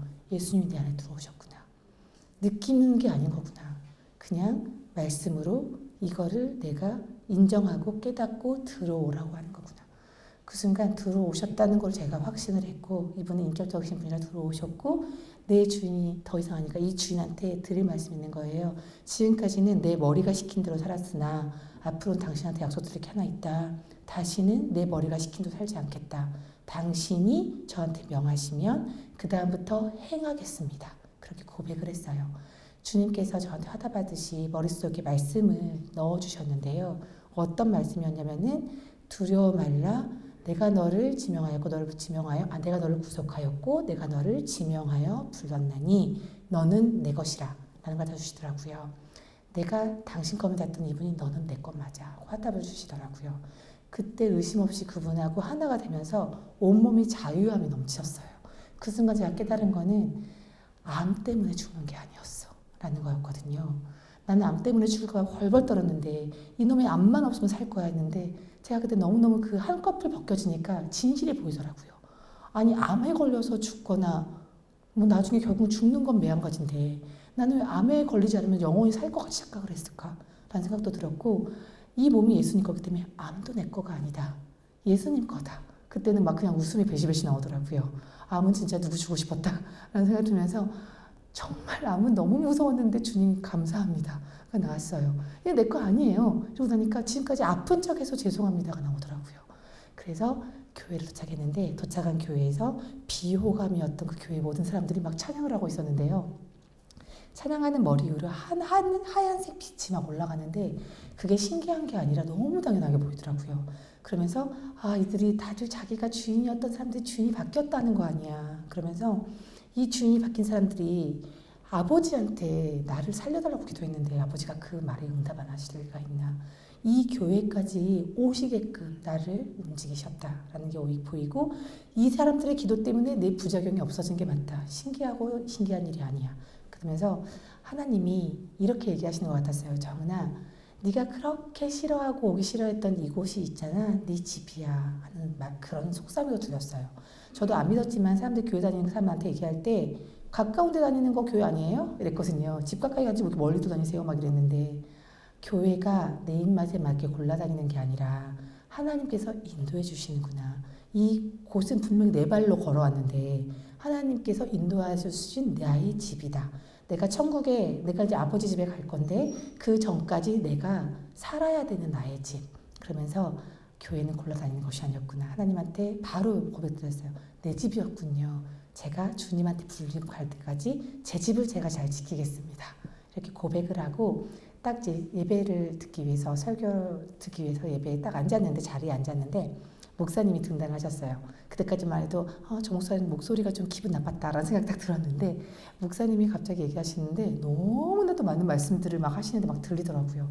근데 그 중에 딱 한 구절, 제가 딱 한 문장을 지금까지도 저의 삶의 모토로 삼고 있는 말씀이 있어요.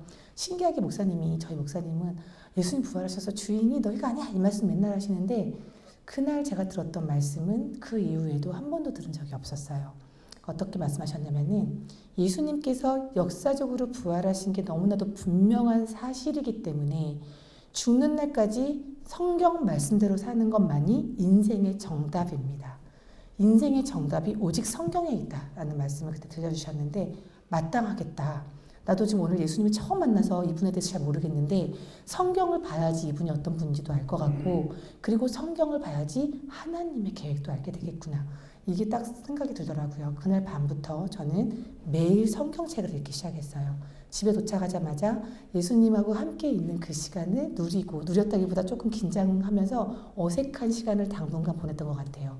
한 번도 혼자가 아닌 적이 없었는데 처음으로 이분을 마음에 들어봤더니 한 번도 혼자인 적이 없었던 게 함정이었네 이렇게 생각이 들었거든요. 그래서 이분이 살아계시니까 저도 모르게 계속 말을 시키고 불편한 건 어디 있는지 좀 물어봐드리고 이렇게 대화를 하면서 밤에는 자기 전에 성경책을 무지 읽었어요. 읽고 나서는 또 이제 주님하고 대화하고 자고 이게 저의 일상이 됐는데요. 그렇게 살면서 매일 아침에 벌떡 일어나서 교회를 갔어요. 나는 그 교회 갈 때 마음은 그랬어요. 40년 동안 외박했습니다, 하나님. 제가 남은 기간 동안은 외박 안 할게요 하고 그냥 매일 갔거든요. 매일 내 집을 갔는데 그렇게 살면서 한 달이 지나가니까 한 달 동안 제 몸에 변화가 생겼어요. 그 뼈랑 막 폐까지 다 가서 이제 살 수 없다고 했던 그 몸의 변화가 어떻게 생겼냐면은 병원에 이제 갔더니 선생님이 벌떡 일어나시더라고요. 그러면서 암이 다 사라졌습니다. 이러시더라고요. 치료가 의미가 없고 치료를 받아도 안 나았다고 하는데 암이 다 사라지는 경험을 그때 하면서 되게 당황했어요. 천국 갈 줄 알고 저는 죽을 준비를 싹 마쳤거든요. 그런데 물건 정리를 싹 했는데 갑자기 산다고 하니까 당황스럽죠. 그런데 신기하게 없어졌어요. 의사 선생님들이, 의료진들이 다 얘기하는 말이 이런 부위는 사람이 못 고친다. 현대에서 못 고쳐서 그래서 우리가 고칠 수 있는 부위가 이만큼 있는데 이것도 못 고친다. 칼만 대면 죽을 거니까. 그래서 못 고친다. 그렇게 했던 게 있었는데 사람이 절대 못 고칩니다 하는 부위는 싹 없어졌어요. 그리고 사람이 고칠 수 있습니다 하는 부위는 더 커졌어요. 네. 그래서 항암약이 들었다라는 그런 핑계거리도 못 삼게 기가 막히게 해주셨어요. 그 뒤로 전 지금까지 몸 안에 암이 생겼다가 없어졌다가 반복하고 있는데 하나님께서 인도해 주시는 게 뭐냐면은 당신이 하신 것은 반드시 티를 내신다는 걸 저는 몸에서 느끼고 있거든요. 병원도 너무 열심히 다니고 있어요. 지금 아까 설교하셨듯이 지금 113차를 마쳤고 다음 주에는 114차를 할 거예요. 3주 간격으로 계속 항암을 했고요. 중간에 그 암이 없어진 경험을 할 때도 제가 그 재발 방지 프로그램 때문에 치료를 계속 받았어요. 계속 받았는데 1년 반 만에 재발을 하는 게 와요. 저는 예수님을 저의 어떤 신기한 체험으로 만난 게 아니라서 너무나도 논리적이고 정말 정상적인 생각을 하고 있을 때 만났기 때문에 이분을 제가 배신한다라는 게 있을 수가 없더라고요. 너무 논리적으로 이 땅에 오셨고 그 성경책 내용을 아무리 봐도 신비로운 게 없어요. 너무 논리적이고 정확하게 사실로만 움직이시는 분이시더라고요. 그래서 그 사실을 알아버린 지금 현재에서 암이 없어졌으니까 다시 옛날같이 산다? 그렇게 갑자기 옛날로 내가 살고 싶다 돌아간다? 말도 안 되는 거더라고요. 제가 그때부터 암이 없어서 좀 오래 살 줄 알았는데도 불구하고 제가 전에 추구하던 모든 삶을 다 정리하느라고 피아노를 포기했어요. 피아노를 포기한다는 거는 피아노 전공자한테 굉장히 많은 의미를 갖고 있거든요. 저도 그걸 포기할 때 굉장히 큰 용기가 필요했고 제 몸 하나 어딘가가 떨어져 나간 느낌이었어요. 6살 때부터 계속 쉬지 않고 졌던 거니까 저한테는 참 힘든 결정이었는데 그 결정을 하자마자 후회하는 마음도 바로 지웠어요. 왜? 이 땅이 끝이 아니다 라는 게 제가 예수님 만나고 나서 알았던 가장 큰 충격이었거든요. 이 세상이 끝일 거야. 뭐 끝이 아니더라도 약간 뭐 윤회설 이런 거 있어도 그런 건 다 약간 믿을 만한 건 아니고 이렇게 생각했고 그냥 없어지는 거야 해서 이 땅에서 죽기까지 좀 초조하게 살았던 것 같아요. 뭔가 이 나이에 해내야 될 것 같고 계속 뭔가 앞으로 나아가야 되니까 바쁘고 막 이랬는데 제가 지금은 되게 여유가 생긴 게 뭐냐면은 이 세상이 끝이 아니고 내가 부활체를 입는 그날 예수님이 강림하시는 그날 심판도 있고 선물도 있을 그날부터 내 인생이 시작한다 라는 게 제가 성경을 통해서 알았던 인생의 비밀이거든요. 인생의 비밀을 깨닫고 제가 달라진 건 뭐냐면 사소한 일에 벌벌 떠지 않게 되었다는 거예요. 그런데 놀랍게도 제가 1년 반 뒤에 재발했을 때는 전도하면서 고민이 생겨서 재발을 하게 된 건데 암 환자들을 제가 주로 전도를 하고 다니다 보니 암 환자들한테 기쁨을 주고 싶었거든요. 복음이라는 게 기쁜 소식이잖아요. 저한테 그것만큼 기쁜 소식이 없었어요. 예수님이 살아계신다. 예수님이 역사적으로 정말 있었던 인물이고 이분은 정말 이분을 통해서 우리가 무조건 천국을 가는 게 현실이다. 이걸 알고 제가 너무 기뻤는데 이 기쁜 소식을 기쁘게 전하는 가운데서 너무 아픈 환자들은 저의 이 기쁜 소식이 저주로 들렸다는 걸 깨닫게 돼요. 저도 아파봤지만 어설프게 저한테 위로하는 사람들 진짜 꼴보기 싫거든요. 뭐 괜찮을 거야. 괜찮을지 네가 좀 아파볼래? 막 이런 거 진짜 마음이 막 들어오고 사람이 되게 옹졸해지고 되게 유치해지거든요. 아프면. 그런데 그렇게 무섭고 힘드니까 그렇게 된 사람들한테 괜찮다고 얘기를 한 저한테 저는 경험자라서 먹힐 줄 알았어요. 근데 경험자인데 이미 나아서 괜찮은 사람이기 때문에 안 먹히더라고요. 처음에 먹히다가 안 먹힌 단계에서 주님한테 엎드려서 나는 전도 안 하겠다고 막 정말 땡깡 부리고 난리 쳤었는데 다시 정신 차린 건 내가 예수님이 어떻게 믿어야 되는지 아는 게 너무 중요한 거라고 깨달았으니까 그냥 막연하게 인정해 드릴게요. 믿어요. 나 좀 살려주세요가 아니라 당신이 살아계시고 당신이 내 주인이군요가 제가 기독교의 비밀을 알아낸 게 그거였는데 주인이신 예수님한테 또 내가 주인인 것처럼 나 이렇게 해줘라 저렇게 해줘라 하는 걸 또 회개하고 주님의 뜻이 내가 지금 힘들어하지만 그렇게 아픈 사람한테 보내려고 하시는 게 뜻이라면 보내주세요. 갈 수 있게 좀 상황 좀 만들어주시면 안 돼요. 이렇게 기도를 바꾸기 시작하고 일주일째 제 몸에 전체적으로 싹 다 재발했다는 그런 말을 듣게 돼요. 온몸에 뼈에 다 일어난 거예요. 더군다나 옛날에 없어졌던 자리 그대로 똑같이 사진 찍은 게 겹쳐질 정도로 똑같이. 그러면서 선생님이 하시는 말이 의사 생활하면서 이런 걸 처음 봤기 때문에 고칠 수도 없을 뿐더러 말도 어떻게 할지도 모르겠다.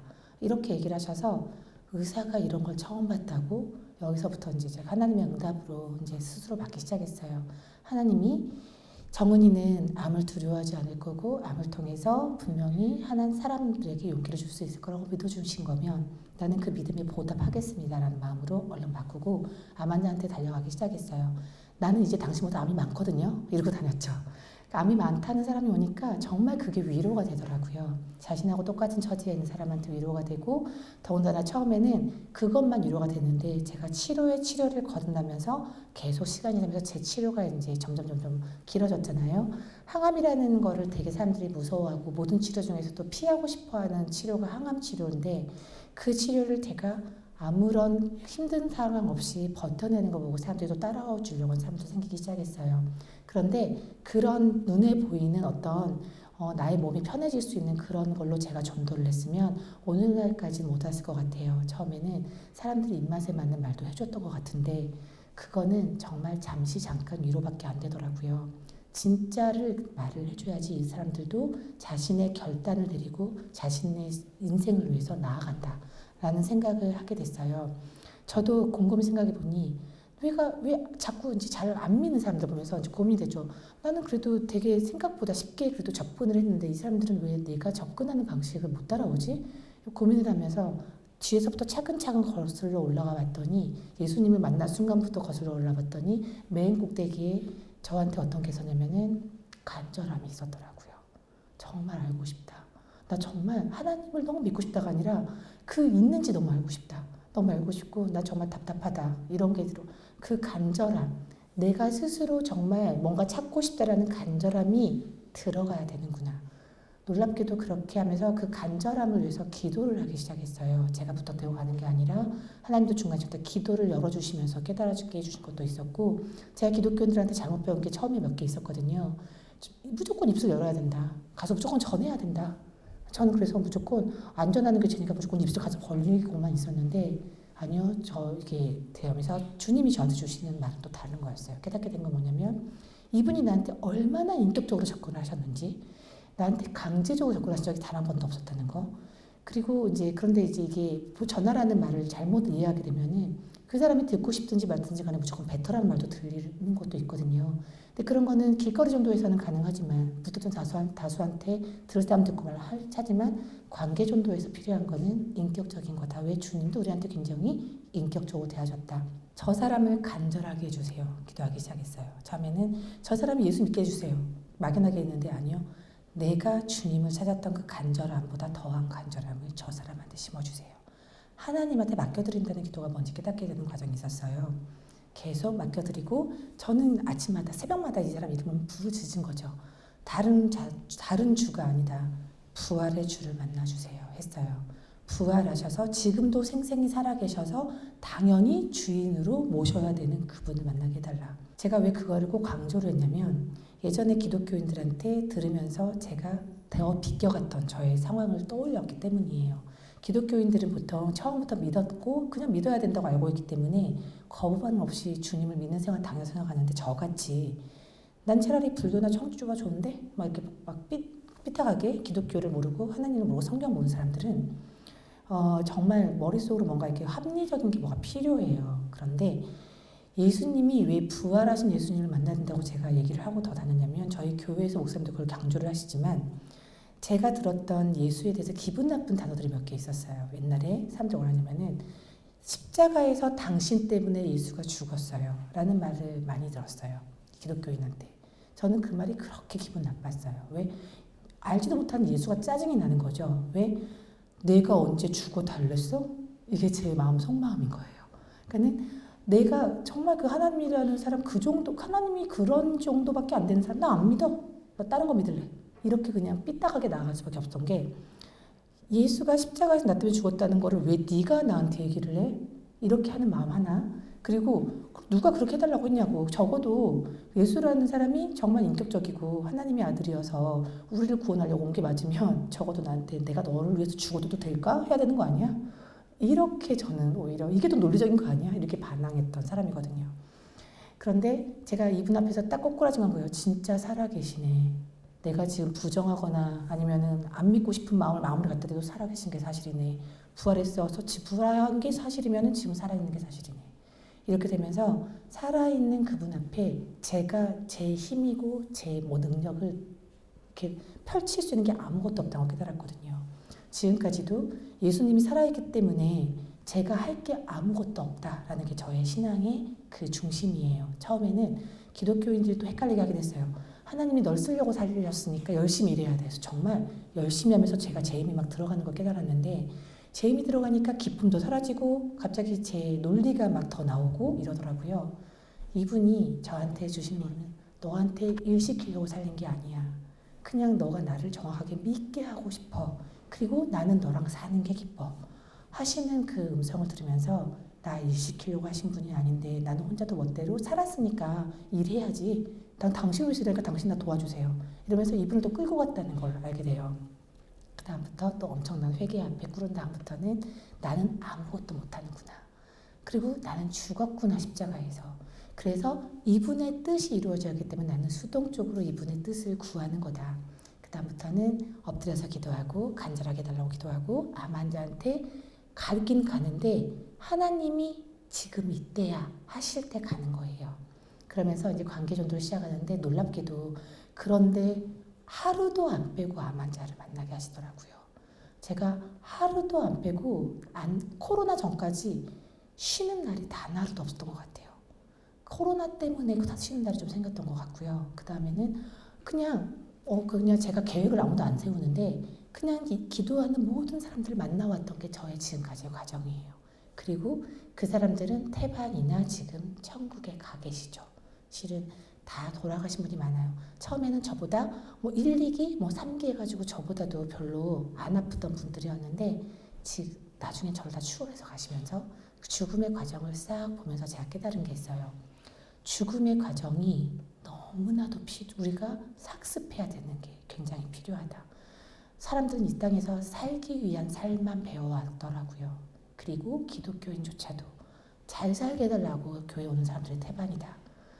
만난 사람 중에서 가장 전도할 때 힘들었던 대상들은 기독교인이었어요.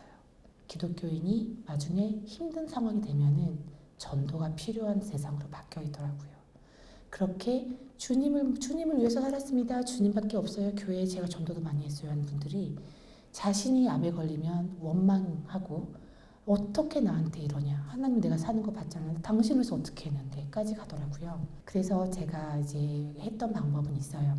성경책을 아무리 읽어봐도 하나님께서 우리한테 이 땅에서 네가 일을 열심히 하면 병을 절대 안 걸리게 해줄 것이고 이 땅에서 넌 딴 사람보다 더 잘 살 것이고 그리고 아무 문제 없고 네 자식은 다 1등 할 거다라는 말이 없어요. 라고 말씀을 하고 드리기 시작했어요. 근데 정확한 말씀은 있어요. 나중에 죽을 때 보면은 죽을 때 순서대로 부활한다라는 말은 찾아드려요. 첫 번째 하나님께서 우리한테 주신 게 은사가 선물이 영생인데 영생도 얻는 게 순서가 있다. 첫 번째는 부활의 열매인 그리스도요. 두 번째는 그리스도 강림하실 때 옆에 붙어 있는 자요. 예수 믿는 자. 그리고 나머지라. 예수를 믿지 않아도 부활한다. 그래서 이분이 자신이 부활하는 그거를 나는 부활했으니까 하나님이 주려고 한 게 아닌데 그렇게 능력 있는 하나님은 나를 도와달라고 기독교인도 그렇고 이렇게 하나님이 참 사람도 다 그거예요. 지금 내 문제를 해결해달라. 지금 내 문제를 해결해주면 안 죽나요? 죽잖아요. 그런데 죽음 앞에서 다른 죽음은 다 그냥 받아들일 것 같이 굴고 암에 걸려서 죽는 거는 저주로 받아들이는 게 실은 기독교인이 더 많아요. 그래서 저도 처음에 통증이 올 때 똑같이 착각했어요. 아프진 않을 줄 알았다. 통증이 찾아올 때 뼈에 대한 통증은 끔찍하더라고요. 항암 부작용? 그때 어떻게 되면 진짜 귀엽구나 그랬어요. 그건 아무것도 아니고 통증은 진짜 힘든 거였는데 그때 제가 딱 하루 벌벌 떨고 그 뒤로는 벌벌 떨진 않거든요. 근데 그때 떨었을 때 마음은 난 예수님 믿는데 왜 이렇게 벌벌 떨리고 왜 이렇게 무섭고 왜 이렇게 아프지 하면서 하나님 안 아프게만 해주세요 이렇게 했던 저를 발견해요. 죽는 것도 무섭지 않은데 너무 아파서 무섭더라고요. 그러면서 제가 그 밤새도록 통증에 시달리다가 깨달은 거는 뭔가 이상하다. 예수님이 부활하셔 살아계신 건 변함이 없는데 왜 상황이 변했지? 이러면서 더 깊이 들어가서 상황이 변한 게 아니라 내 마음이 변했더라고요. 이분은 변하실 분이 아니니까 내가 변한 거 맞는데 왜 변했지? 아니 너무 아프니까 당연한 거 아니야 했는데 당연한 게 아니더라고요. 왜? 주인이 예수님이라며. 그럼 이 몸이 아프면은 아플 때는 떨어야 되는 세상이 너고 괜찮을 때는 또 기뻐해야 대상은 또 너고 결국은 주인은 너네? 이게 딱 온 거죠. 그래서 내가 주인이 다시 됐구나 하고 주님 앞에서 몸부림치면서 이제 그거를 기도하기 시작했는데 깨달은 상황이 그거였어요. 내가 지금 이렇게 아프다가 결론이 어떻게 되지? 결론은 내가 지금 아파서 불구가 되거나 내가 아파서 죽거나 아니면은 조금 오래 살 수 있는데 너무 아픔만 반복되는 그 끔찍한 상황을 하다가 죽거나 여러 가지 원하지 않은 상황들이 다 이제 경우세가 나왔는데 그러고 나서 결론했더니 그때 똑같은 결론이 있네. 죽네. 그리고 그 다음은 했더니 부활하네. 이렇게 딱 멈췄어요.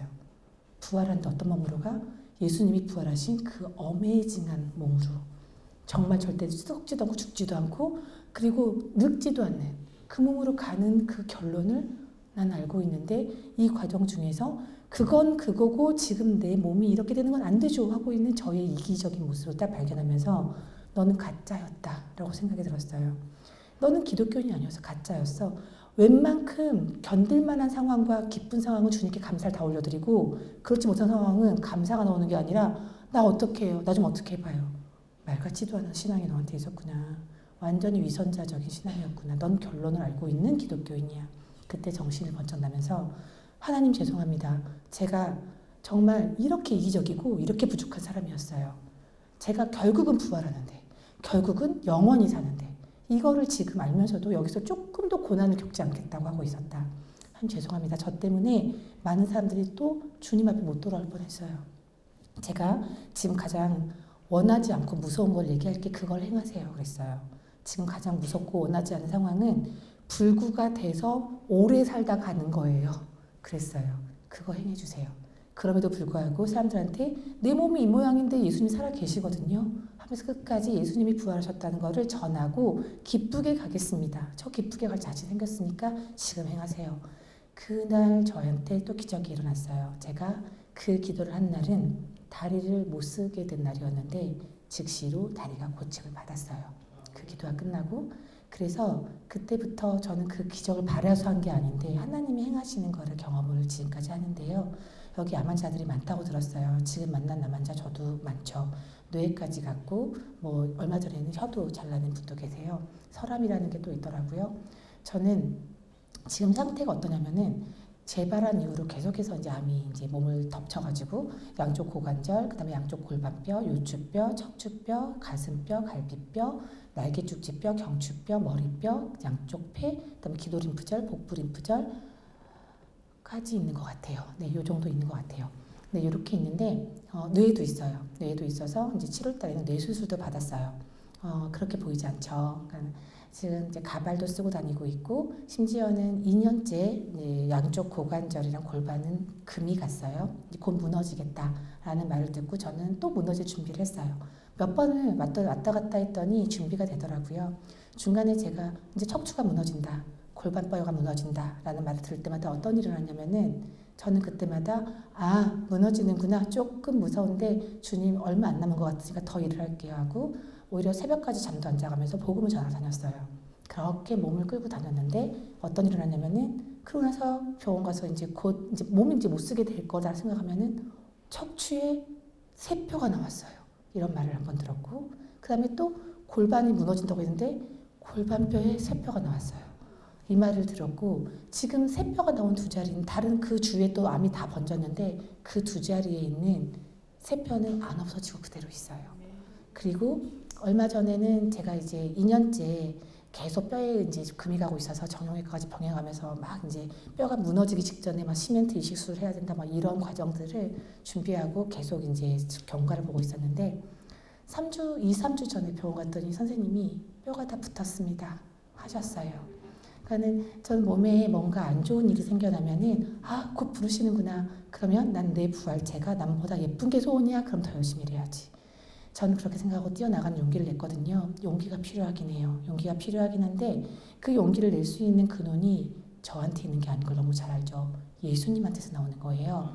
예수님이 살아있는 게 제가 불확실했다면 저는 그냥 이 땅에서 무서운 거 좀 피해가고 적당히 믿었을 것 같아요. 그걸 믿음이라고 볼 수는 없는 거죠. 적당히 믿는 건 결과적으로는 안 믿는 거거든요. 그런데 너무나도 분명하게 부활하신 게 사실이시고 그리고 이분이 마지막 날에 뭐라 했냐면은 성경책 마지막 끝구절은 내가 이 모습으로 진실로 속히 다시 오리라. 그날에는 심판이 일어날 거고 우리는 주님의 일어난 사람들은 선물을 받는 날이죠. 저는 그날이 너무나도 분명하게 온다는 것을 성경 말씀을 통해서도 더 정확하게 알고 있고 그냥 막연한 게 아니라 이분이 살아계신다는 객관적인 증거 아래서 이분을 믿고 있기 때문에 의심을 하지 않았더니 몸에 일어나는 그런 기적과 이런 것들에 대해서 일말의 의심이 없어요. 의사가 고쳐낸 것 그리고 이제 의학적인 의술로 낫는 것 그리고 주님께서 저한테 주신 메시지로 낫는 거 이거 정말 구별이 되거든요. 그래서 지금 낫기 위해서 병원을 다니느냐? 아니요. 저는 사람들을 믿게 하기 위해서 병원을 다니고 있어요. 제가 전들 이렇게 힘든 치료를 하는데 제가 뭐 되게 약한 치료를 받겠어요? 제가 받는 항암들은 지금까지 약한 게 하나도 없어요. 다 말기암 환자한테 쓰는 약이니까 되게 독해요. 그 독한 약을 하기 때문에 지금까지도 머리가 지금 가발 쓰고 다녀야 될 정도니까 10년째 가발을 쓰고 있거든요. 그런데 저는 이거를 견뎌내는 이유가 있어요. 주님께서도 우리한테 증거를 주셨는데 이유가 뭐냐면 사람은 증거를 줘야지 제대로 믿는 거거든요. 이 사람들한테는 저의 믿음을 보여주려고 하는 게 아니에요. 이 사람들한테는 나아야지만 하나님이 있냐. 그리고 이 치료를 우리가 견뎌내는 것도 미션이다. 라는 것도 주고 싶거든요. 그리고 제가 너무 멀쩡하기 때문에 겉으로 보기에 병원을 다니지 않으면 사기꾼 같아 보여요. 네. 그래서 저도 3주에 한 번씩 치료받고 그리고 계속 사진 찍어가면서 증거 남겨놓고 있는 거예요. 나 거짓말 치는 거 아니거든. 그렇게 하고도 있고 그리고 이제 사람들한테 제가 먼저 힘든 치료를 받으면서 이들에게 치료를 권하는 거죠. 사람들이 가끔 가다가 기독교인들 중에서 하나님이 낫게 해주신다고 했기 때문에 치료받지 말라고 했다고 버티시는 분들 계세요. 존경해요 제가. 그런데 어떤 어디서 딱 위선이 나오냐면요. 그럼 담대하게 주님 일을 하실 줄 알았는데 아프니까 주님 일을 못한다는 거죠. 그리고 병이 낫는 순한 약들을 찾아다니세요. 그래서 제가 거기서 딱 깨달은 거는 이건 아니다. 우리 기독교인들이 본이 돼야 되고 우리 기독교인들이 살아있는 이분을 확신하는 걸 보여줘야지 믿지 않는 자한테 본이 되는데 한 사람이라도 나라도 본이 되어드리고 싶다. 주님을 그렇게 싸구려로 몰아가고 싶지 않다. 솔직히 말하면 믿지 않는 자들이 싸구려 몰아가는 게 아니라 믿는 자들이 싸구려로 몰아가는 것 같은 느낌이 저한테는 있는 거예요. 만남이 친해지면 친해질수록 제가 지금 기독교인들이 얼마나 많은 저를 통해서 재영접을 했는지 몰라요. 그들에게 제가 항상 확인하는 거 있죠. 누가 주인이냐?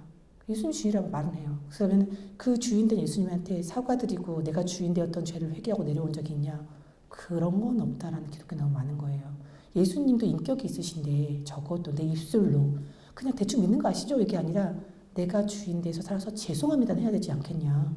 기독교인이 처음부터 기독교니까 난 주인이 아니었어. 이건 말도 안 되는 거짓말이다. 우리가 정말 하루 종일 24시간 기독교를 살면서도 정말 1시간이라도 내가 주인이라는 쪽으로 살 수밖에 없는 게 우리의 그 본능인데 그 매일 솔직히 회개해도 모자랄 판에 처음에 만날 때 정도는 내가 주인하지 않겠습니다라는 해야지. 그런 의도로 이제 재영접을 이제 시켜드리는 분들이 많은데 놀랍게도 재영접의 순간에 역사들이 많이 일어나요. 이분들이 나는 믿었어 했는데 내가 믿지 않았어 라는 걸 깨닫고 그 다음부터는 이 병이 아니라 기쁨을 누릴 줄 알게 돼요. 그래서 제가 그분들한테 다니면서 이 발걸음을 끊을 수 없는 이유 중에 하나가 정확하게 예수님이 부활하셨다는 사실 앞에 세워드려야 되고 대충 하나님 살아계시니까 믿을래 이렇게 하는 게 아니라 자기 자신을 믿는 믿음은 절대 안 되는 거예요. 사람들은 자기 자신의 믿음을 키워나가는 거를 또 사람들한테 보여지는 거를 믿음이라고 생각하는 분도 꽤 많더라고요. 우리의 믿음이 커져가는 게 뭔 상관이에요. 내 믿음이 커. 이게 무슨 상관이에요. 내 믿음이 크든 작든 상관없이 이분 살아계시거든요. 내 믿음이 큰 게 아니라 나의 믿음 생활이 큰 게 아니라 이분에 대한 내 확신이 커야 되는 거예요. 그래서 이 확신이 큰 자들은 성경 말씀에서 벗어나지 않고요. 자신의 능력으로 까불지 않고요. 그리고 주님을 위해서 목숨 걸고 뛰어나갈 그 이유를 분명히 찾을 수가 있거든요. 목숨은 걸어도 되죠. 왜? 우리 목숨은 따로 있으니까. 지금 살고 있는 이 몸은 주님한테 드린 거잖아요. 내 거가 아니기 때문에 잘못돼도 돼요. 제가 그걸 안 거예요. 제가 깨달은 뱀말은 내 몸은 잘못돼도 되는구나. 왜 내 몸이 아니니까. 내 진짜 몸은 잘못될 리가 없죠. 그분이 확실하게 완벽하게 만들어 오셨으니까. 그곳으로 옮겨가는 과정 중에 있을 때 나중에 주님한테 만났을 때 후회 없는 삶은 뭐냐면 영원히 살기 때문에 영원이 아니라 이 다음 세상도 지금 이만큼 100년이 있다 끝나는 세상이면 여기서도 적당히 살다가 넘어가면 돼요. 그런데 이 마지막 세상은 안 끝날 거고 우리가 영원히 살 거고 여기서 지금 우리가 쌓아놓던 그 주님께 올려드린 그 상급으로 여기에 우리가 누리게 되는 건데 그럼 여기서 상급을 어떻게 받냐? 전도 많이 하면 돼. 아니요? 아니에요. 전도 많이 하는 것도 주님께서 원하시는 거지만 우리 없다고 전도 못 하시나요, 이분이? 나 말씀으로도 주님 만났는데 이분은 우리가 없어도 전도하세요. 다만 우리랑 함께 하자 하시는 거죠. 그분한테 올려드릴 것은 100% 순도의 믿음인 거예요. 그 믿음으로 내 안에 무슨 일이 벌어지든 간에 놀라지 않고 두려워하지 않고 이 상황을 끔찍하게 여기지 않으려고 노력하는 거. 정말 무섭고 두렵지만 주님 당신이 계셔서 괜찮습니다. 내가 겪어야 되는 과정이면 뭐 까짓것 겪죠. 이렇게 가는 거. 제가 그렇게 할 때마다 대놓고 상을 주셨어요. 뼈가 올라오고 뼈가 붓고 뭐 이런 모든 과정 중에 저는 다른 거 올려드린 게 없어요. 전도 많이 했고 이게 아니에요. 전도 물론 많이 하고 있습니다. 그런데 그게 다가 아니라 그 타이밍이 하나도 어떠냐면은 나는 당신이 계셔서 괜찮아요 였어요. 당신이 있어서 나는 안전하다는 걸 알아요. 이거였을 때 항상 역사가 일어났거든요. 이분이 주장하는 건 우리 기독교인한테 내가 너와 함께 함이니라. 두려워 말라, 놀라지 말라, 평강하라, 내가 너와 함께 함이니라. 함께 계시는 그분 때문에 내 상황에 대해서 해결하려고 애쓰지 않아도 됩니다. 저는 해결하려고 했으면 이 자리에 못 왔을 거예요. 일이 일어나면 일어나는구나. 일어나겠구나. 그리고 그런 일이 벌어지겠구나. 죽어가는 사람한테도 똑같은 얘기를 해요. 지금 숨이 곧 멎을 거예요. 놀라지 마세요. 처음 겪는 거니까 무서울 거예요. 무서워하지 마세요. 제가 그 얘기를 꼭 하거든요. 죽음에 대해서 제가 얘기를 드렸잖아요. 죽음은 아무도 겪지 못한 거예요. 죽었다 살아나는 사람은 지금 아직까지는 예수님밖에 안 계시니까요. 그래서 그 죽음 앞에서는 나이를 따질 수가 없어요. 어르신들 많이 계시는데 어르신들한테 우리는 다 배워야 돼요. 그 삶의 연륜은 분명히 우리가 나도 더 잘할 수 있을 것 같아가 아니라 그 연륜에서 우리가 반드시 따라가드려야 되는 게 진짜 있거든요. 그런데 이분들한테 배울 수 없는 게 딱 하나 있어요. 죽음이에요. 이분들도 아직 안 겪었거든요. 그런데 죽음을 우리가 꼭 겪을 거예요. 반드시 겪게 될 거예요. 근데 죽음 앞에서 우리가 어떻게 있어야 되냐? 기독교인이니까 죽음이 얼마나 기쁜 미래의 현실인지를 깨달아야 되는 거죠. 그분이 우리 이 몸 다 쓰고 나면은 그 자기의 때에 맞춰서 그리고 이제 우리를 부르시는 그때는 우리가 눈을 떴을 때 이 몸에서 뜨는 게 아니라 우리한테 예비해 주신 몸에서 뜰 건데 영원히 사는 몸. 그렇기 때문에 죽음을 우리가 기대할 때는 저는 몸도 수술도 많이 해가지고 여기 뭐 없는 것도 있는데 그런 거를 다 벗고 온전한 몸으로 간다. 기쁜 순간이구나. 죽음을 이렇게 받아들여야 된다라는 걸 깨진 다음부터는요. 죽을 때 아플까 봐 무서워. 이게 조금 괴롭겠지. 애도 나올 때 아파서 온다는데 죽을 때 숨이 멎어지는 과정은 괴로울 거야. 괴롭고 힘들 거야. 죽어간 사람도 그렇게 괴로워요. 다들 평안하게 가는 게 소원이라고 하는데 그런 케이스 그렇게 많진 않아요. 그리고 그렇게까지 주님한테 간다고 생각하는데 그것도 아니에요. 그래서 제가 이제 그 죽음을 보면서 깨달은 거는 남의 죽음을 나한테 자꾸 보게 하시기 처음엔 그들을 도와주려고 같이 있으려고 하신 줄 알았어요. 옆에서 악한 의도 쫓아줘야 되고 되게 바쁘거든요. 기도도 해줘야 되고 할 게 많은데 근데 나중에 깨달은 건 주님이 나의 죽음을 준비시켜 주시는구나. 그래서 죽어가야 하는 모든 분들에게 감사해요. 그래서 저는 감사해서 그분들에게 얘기를 해요. 멋있게 갑시다 우리. 그러니까 어차피 갈 건데 암 때문에 가는 것처럼 우리가 착각하는 거지 암 때문에 가는 게 아니라 오늘 암이 나아도 없어져 버려도 내일 죽을 수 있어요. 하나님이 우리가 태어날 때도 당신의 계획대로가 다 순서대로 나왔고 갈 때도 정해놓은 날짜에 가는데 그게 암 때문에 간다고 우리가 착각하고 몸이 아프니까 그냥 그쪽으로 생각이 꽂혀지는 거지 진실은 내일 죽는데 오늘 암이 없어질 수도 있어요. 그래도 내일 죽는 날이면 가는 거예요. 죽음은 그런 거예요. 하고 알려드리고 죽을까봐 겁내지 말고 아플까봐 겁내는 건 겁나는 거 맞는데 좀 이기자. 왜냐면 아픈 거는 시간이 지나가면 없어진다. 죽을 때 없어지거나 아니면 살아있을 때도 통증이 쭉 재진 않고 왔다 갔다 하거든요. 그런데 그때 아플 때는 또 막 이러지 말고 아 당연히 아플 수 있지 그럴 수 있지 하고 참아내자. 그 시간이 아무리 길어봤자 우리가 평생 사는 시간만큼이 아니다. 그런데 우리는 다음에 맞이할 세상은 시간이 리미트가 없다. 무한대의 시간. 그냥 1000년, 100년, 만년 막 이런 거. 그래서 그 시간에 비하면 요만큼이니까 조금 견디고 무서운 거 참고 우리가 그리스도인으로서 주님 당신이 계셔서 괜찮습니다 합시다. 이렇게 얘기를 하고 있어요. 그랬더니 결과적으로는 이분들이 그걸 잘 따라와 주세요. 왜? 이분이 살아계신 게 사실이란 걸 확인했기 때문에요. 그게 아니라 하나님이 살아계시는 것 같으니까 대충 그렇게 믿어봐요. 이걸로는 절대 사람들이 설득이 되지 않죠. 사람들을 교회 오게 하려고 교묘함으로 설득하는 게 아니라 사실을 알려주고 당신의 선택이라는 걸 알려주는 게 우리 기독교인의 사명입니다. 그래서 고린도서 15장에서도 저나 네이나 이같이 전파하며 너희도 이같이 믿었느니라. 예수 그리스도께서 우리 죄를 위하여 죽으시고 3일 만에 다시 부활하신 것이 복음이잖아요. 그래서 이분을 주인으로 맞아들이는 거. 그래서 복음을 주구장창 얘기하기 시작했고 복음 안에서만 충분히 전도가 된다고 생각하고 있습니다. 그렇게 하면서 지금도 저는 제 영생을 위해서 달려가고 있어요. 남을 위해서 달려가지 않아요. 다른 사람한테 달려가니까 제가 제 인생이 조금 손해보는 것처럼 느껴지는 사람들 되게 많은가 본데 저는 철저하게 제 미래를 준비하고 있는 중입니다. 그래서 오늘 죽을 수 있고 내일 죽을 수 있고 다음에 죽을 수 있고 아마 많이 아플 거예요. 뼈에 남이 있다는 건 굉장히 많이 아픈 거거든요. 지금도 중간중간에 고통이 있어요. 그런데 그거를 한 번도 지겹다거나 끝났으면 좋겠다는 생각을 하지 않아요. 겪어야 되는 거면 겪겠습니다. 아파요. 그런데 괜찮아요. 이게 저의 그냥 주님한테 올려드린 신앙이에요. 그리고 주님께서는 오늘날까지 저한테 그거를 기쁘다고 받고 계십니다.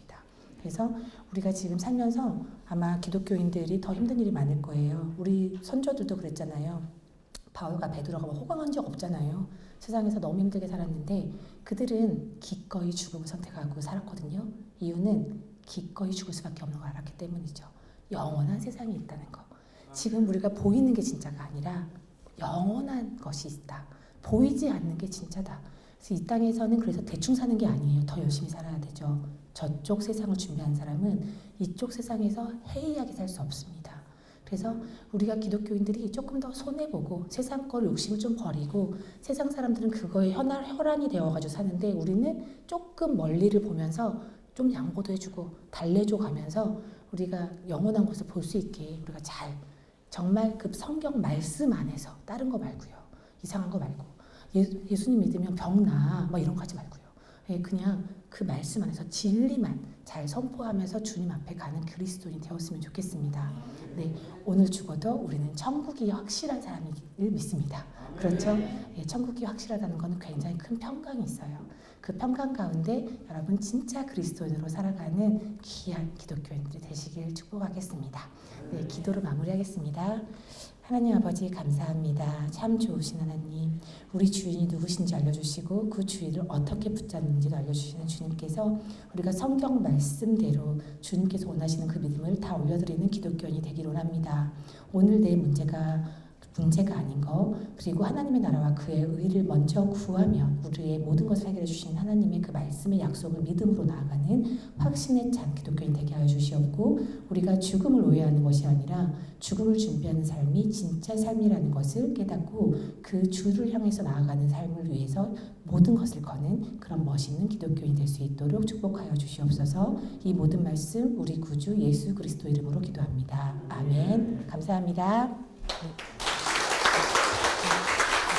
네, 오늘 말씀 들으면서 여러분은 어떻게 생각하는지 모르지만 참 많은 이야기를 녹아내셨어요. 이야기 속에 우리 자매님 되게 독특하신 분이세요.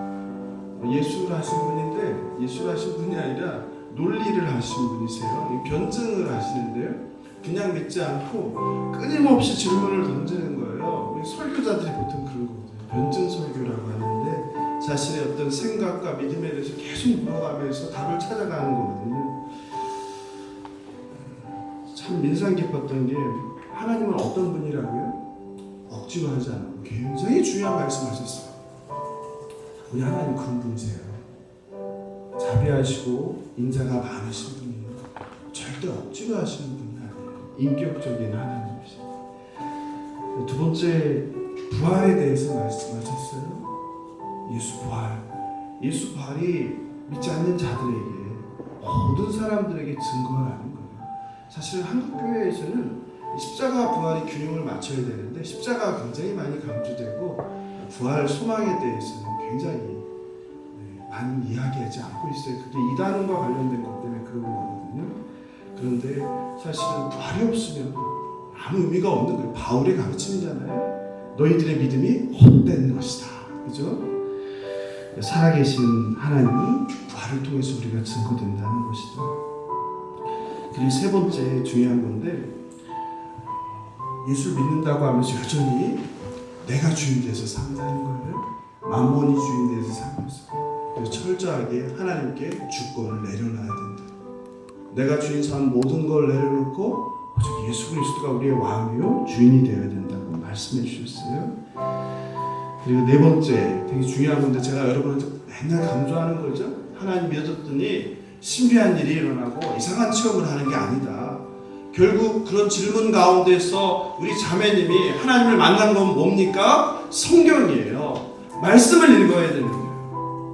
목사가 들려주는 설교보다 더 중요한 건 여러분 스스로 하나님 말씀을 창세기부터 요한계시록까지 빠짐없이 읽고 묵상하고 생각하고 질문을 던져야 되는 거예요. 누가 얘기했을 때 그냥 듣는 것이 아니라 정말 그러한가 여러분이 말씀에 비춰서 생각해 봐야 된다. 다섯 번째는요, 이 땅에서의 삶이 끝이 아니라는 거예요. 그래서 우리가 열심히 살아야 된다는 거예요.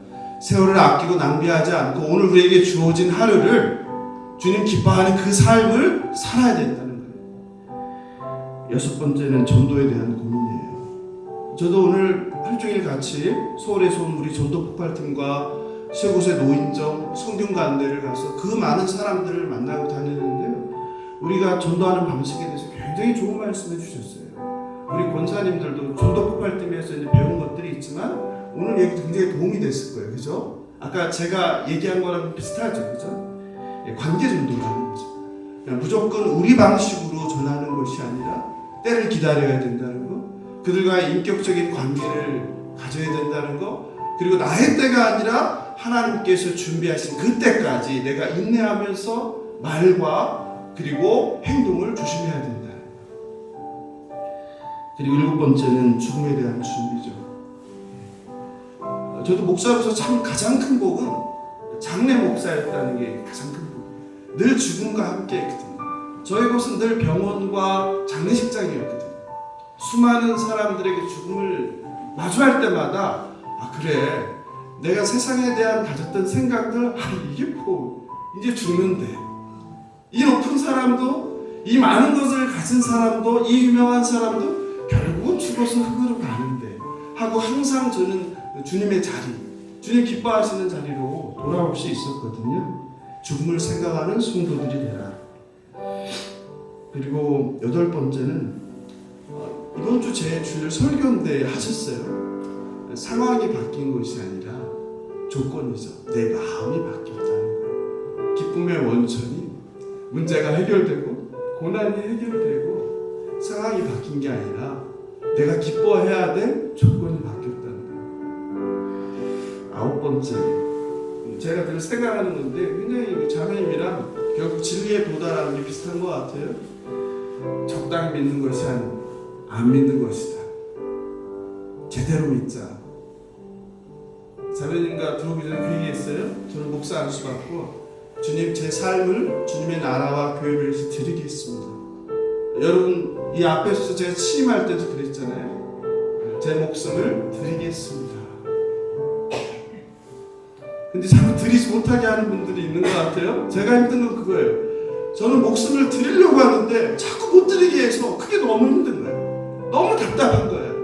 나는 주의 나라를 위해서 죽으려고 이곳에 왔는데 왜 자꾸 죽지 못하게 하는지 그게 힘들어요.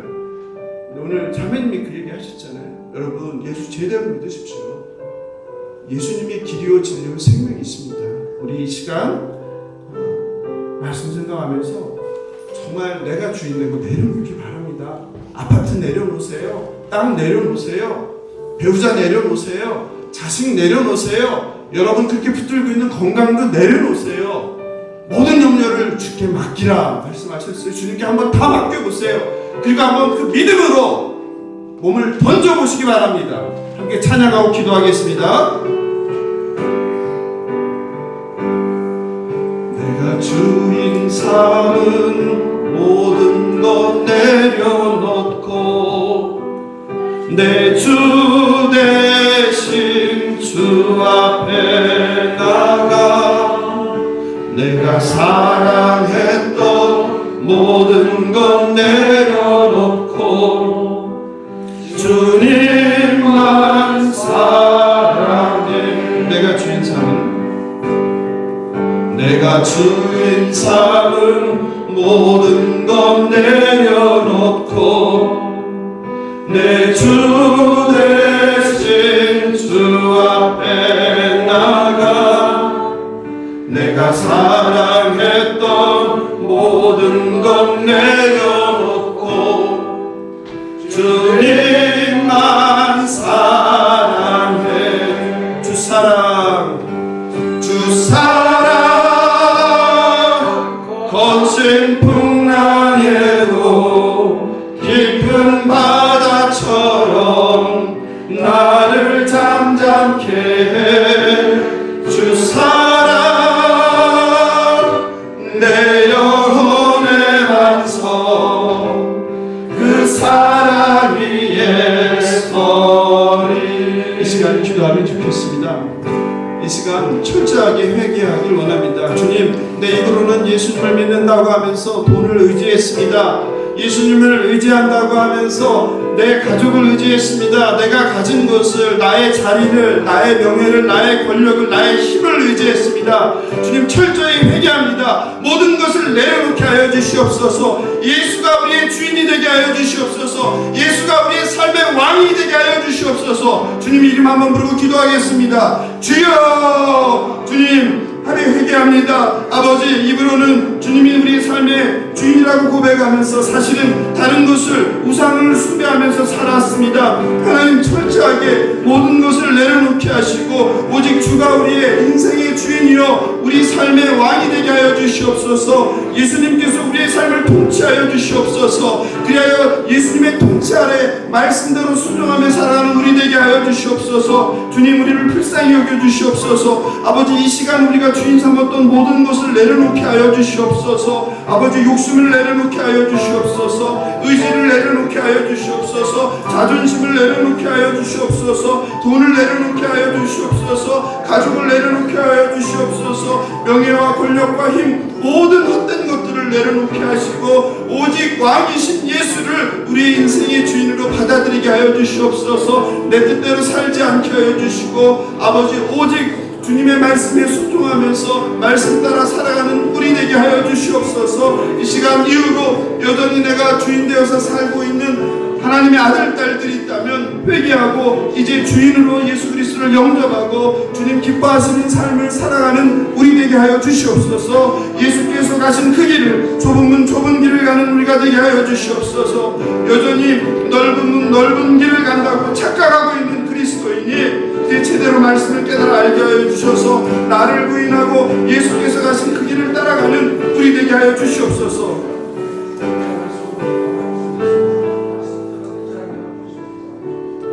성도는 은혜로 삽니다. 늦었지만 이 시간은 한 번 더 기도하면 좋겠습니다. 오늘 우리 장모님 멀리서 오셨는데 제가 오랜만에 뵈서 교제하자고 했는데 근데 1시간 전부터 앉으셔서 기도하시더라고요. 성도님, 기도는 호흡이에요. 기도는 하나님과의 교제예요. 기도는 성도의 특권이에요. 바랍기는 기도하는 성도님들 되시기 바랍니다. 주일 예배 11시인데 아버지를 만나러 일주일에 한 번 나오는데 11시 딱 되고 들어오면 안 되잖아요. 제가 늘 말씀드리지만 예배 전에 기도로 준비하는 우리 교회 되면 좋겠다고 했잖아요. 장로님을 통해서 말씀하시는 것 같아요. 기도하라. 1시간 전에 와서 기도하시더라고요. 8시인데 7시부터 앉아서 여러분 우리 교회 성도님이 아니시잖아요. 우리 교회 성도는 시간 맞췄는데 장로님 멀리서 오시면서도 1시간 전에 와셔서 기도를 준비하시더라고요. 그러니까 기도로 주님을 맞이하는 우리 되면 좋겠습니다. 이 시간 오직 예수뿐이네 함께 부르면서 정말 복조 있는 찬양을 통하여 하나님께 우리의 신앙을 고백하면 좋겠습니다.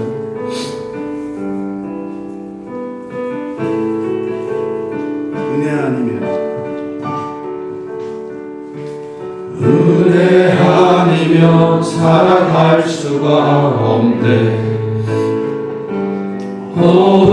호흡마저도 다 주의 것이니 세상 평안과 위로 내게 없어도 예수 오직 예수뿐이네.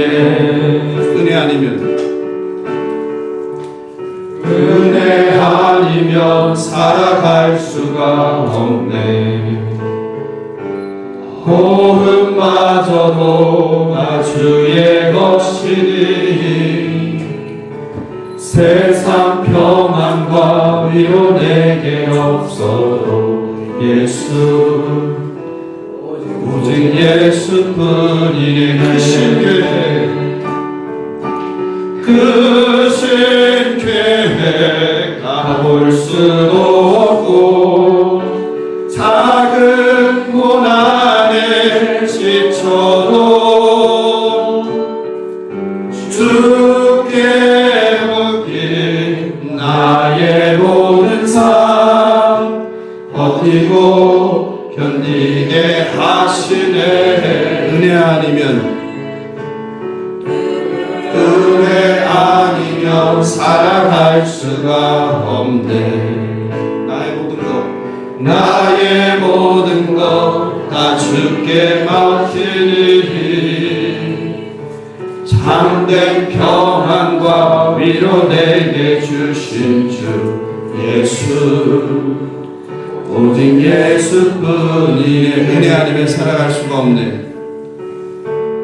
은혜 아니면 살아갈 수가 없네. 나의 모든 것 다 주께 맡기니 참된 평안과 위로 내게 주신 주 예수 오직 예수뿐이네. 오늘 요새 느끼는 게요, 참 우리 하나님께서 예수 사랑교회를 사랑하시는구나. 정말 날마다 기적을 행하시는데요, 우리 하나님은 참 섬세하세요. 완전하시고 빈틈이 없으세요. 그리고 영혼을 얼마나 사랑하는지요. 영혼 구원을 위해서 하나님은 마치 천상에서 전략을 짜시는 분 같아요. 그 영혼이 빈틈없이 하나님 품으로 돌아오도록 저를 통해서 또 다른 누구를 통해서 끊임없이 작전을 짜서 하나님의 자녀가 되게 하시다. 참 우리 예수사랑교회 복 받았어요. 이 시대 가운데, 교회가 무너져가는 시대 가운데 참 이 작은 예수사랑교회를 통하여서 가진 것이 없고 능력이 없고 재정도 없고 배운 것도 없는 우리를 통하여서 이 세상에 참 커다란 교회들, 가진 것이 많고 배운 사람들이 많고 성도 수가 많고 건물이 크고 화려하고 그 대단한 교회들을 부끄럽게 하려고 작전을 시작하셨구나 하는 생각이 들어요. 그래서 심지어는 우리 교인이 아닌데 다른 교회 교인들이 우리 교회를 이렇게 돕잖아요. 우리 권사님들 지금까지도 앉아 계시잖아요. 1시에 와서 저 제대로 걷지도 못하시는 분들이 하루 종일 전도하고 이 시간까지 함께하는 거예요. 그리고 우리 교회 할 때마다 다른 교회에서 얼마나 많은 물질을 보내주세요. 그리고 믿지 않는 사람들이 우리 교회 부흥을 바라잖아요. 여러분 이게 믿어주세요. 이게 있을 수 있는 일이에요. 우리 교인도 아니고 다른 교회 교인도 아니고 예수를 모르는 분들이 예수 사랑교회가 부흥했으면 좋겠대요. 그래서 도와주고 싶대요. 여러분 이게 말이 됩니까? 하나님이 애가 타셨어요. 이 교회를 세우기 위해서. 그 부름에 응답하시길 바랍니다. 부름에 응답하시길 바랍니다. 이제 11월 사랑으로의 초대에 한 달에 이제 마지막 마무리를 하게 됩니다. 11월 20일이면 이 시간에 그 영혼들을 위해서 기도하면 좋겠어요. 하나님께서는 고아와 과부나 나그네를 선대하라고 했어요. 가난한 자, 병든 자를 돌보라고 했어요. 그냥 그 부르심의 응답에서 우리가 작은 교회지만 수원에 있는 보육원과 보육원 아동들을 돕는 운동을 시작했어요. 근데 여러분 보셨잖아요. 처음에 강 목사는 믿음이 없어서 한 달에 얼마 후원하면 그거 할 수 있을까 했는데 그게 아니라 50명이 넘는 보육원 아이들을 우리가 후원할 수 있게 되었잖아요. 그 아이들을 이번 주일날 초청했지만 비록 오지는 못하지만 오는 게 중요한 게 아니라 우리가 그 아이들을 품고 사랑으로 돌보고 있다는 것을. 그리고 이 땅에 나그네로 온 유학생들을 초청했잖아요. 그 아이들이 이곳에 이제 오늘 많이 초청장을 올렸는데 이곳에 꽉 차게 타종교인들도 온다고 그래요. 이슬람을 믿는 학생들도 온대요. 불교를 믿는 학생들도 온대요. 이게 얼마나 놀라운 일이에요, 이곳에. 예. 그리고 이 인근에 있는 나이 드신 어르신들 오실 거잖아요. 그리고 우리가 초대한 선생님 주제 37명의 영혼들 또 초대해야죠. 여러분 그 일에 남의 일이 아니라 내 일이라고 생각하고 얘기하셨잖아요. 나는 미래를 준비한다. 영생을 준비한다. 그 믿음으로 이제 하루 반 남았어요. 마지막까지 성실하게 최선을 다해서 남을 생각하는 게 아니라 오직 하나님과 대면해서 그 일에 쓰임받는 저와 여러분 되면 좋겠습니다. 그 내일 모레 있을 사랑으로의 초대 추수감사주일 마지막 잔치를 위해서 이 시간 그 영혼들을 위해서 여러분 가족 중에 믿지 않는 사람 붙드세요. 초대하세요. 친구 초대하세요. 선배 후배 초대하세요. 예배에 오라는 것도 아니잖아요. 이번 주 그냥 잔치에 와라. 교회 문턱만 넘어봐라 하는 거잖아요. 그냥 맛있는 밥 먹고 음악회 그냥 즐기자는 거잖아요. 우리가 찬송 부르자는 것도 아니잖아요. 여러분이 좋아하는 음악 해줄 테니까 와보라는 거잖아요. 와보라. 교회가 이상한 곳이 아니다. 같이 이 시간 그 영혼을 품고 간절히 마지막으로 기도하고 우리 자매님을 위해서 같이 마지막으로 또 우리 공동체 암환우들을 위해서 같이 기도하겠습니다. 주님 이름 한번 부르고 기도하겠습니다. 주여 하나님, 그렇습니다. 하나님, 이 예수사랑교회를 통해서 얼마나 많은 교회를 갖고 있는지 느낍니다. 주님 저희들을 사용하여 주시옵소서. 주님 저희들을 사용하여 주시옵소서. 순전한 마음 주세요. 겸손한 마음 주세요. 정직한 마음 주세요. 참된 믿음을 갖게 하여 주시옵소서. 죽음을 두려워하지 않는 참된 믿음을 갖게 하여 주세요. 위선적인 종교인 되지 않게 하여 주시옵소서. 마당만 밟는 어리석은 자들 되지 않게 하여 주세요. 영혼에 대한 궁리함을 갖게 하시고 영혼에 대한 주님께서 주신 그 갈급한 마음을 갖게 하여 주세요. 그래서 예수 사랑교회가 한 영혼을 구하게 하시고 아버지 그 영혼이 작은 예수로 자라게 하는 그런 교회 되게 하여 주세요. 크기를 자랑하는 교회 되지 않게 하여 주세요. 숫자를 자랑하는 그런 교회 되지 않게 하여 주세요. 영혼을 사랑하는 교회 되게 하여 주세요. 하나님을 사랑하는 교회 되게 하여 주세요. 예수 그리스도만을 사랑하는 교회 되게 하여 주세요. 오직 우리의 인생에 자랑할 것이 예수만 되게 하여 주세요. 부활 소망으로 살게 하여 주세요. 십자가에 죽으신 그 예수를 생각하면서 아버지 우리도 그 길을 가게 하여 주세요. 아버지 우리 가운데 육신의 질병으로 고통받는 많은 환우들이 있습니다. 주여 불쌍히 여겨주시옵소서. 나사렛 예수 그리스도의 이름으로 명하노니 아버지 몸에 있는 모든 암덩이가 녹아내릴지어다. 깨끗함을 받을지어다. 머리끝부터 발끝까지 예수의 보혈로 덮어주셔서 사함을 아버지 하여 주시옵소서. 깨끗함을 받게 하여 주시옵소서. 만져주시옵소서. 아버지 이 시간 간절히 기도하오니 환우들을 만져주시옵소서. 특별히 귀한 자매님을 위해서 기도합니다. 주님, 이 시간 만져주세요. 우리 자매님 만져주세요. 우리 자매님 그 마음 변치 않게 해주세요. 주님 부르시는 그날까지 믿음의 경주를 잘 해내게 해주세요.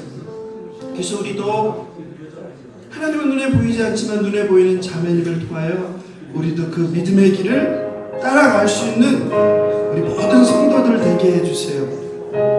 함께 이제 주 안에서 가족이 되었으니 우리도 늘 새벽마다 기도할 때마다 자매님을 기억하며 기도하는 우리 되게 하여 주세요. 자매님이 가는 곳마다 예수 그리스도의 복음이 전해지게 하시고 예수를 믿지 않는 자들이 예수를 영접하게 하시고 그 강팍한 마음이 깨지게 하시고 그 교만한 마음이 깨지게 하여 주셔서 예수가 왕이고 살아계신 하나님을 경험하는 놀라운 역사가 여기저기에서 일어나게 하여 주시옵소서.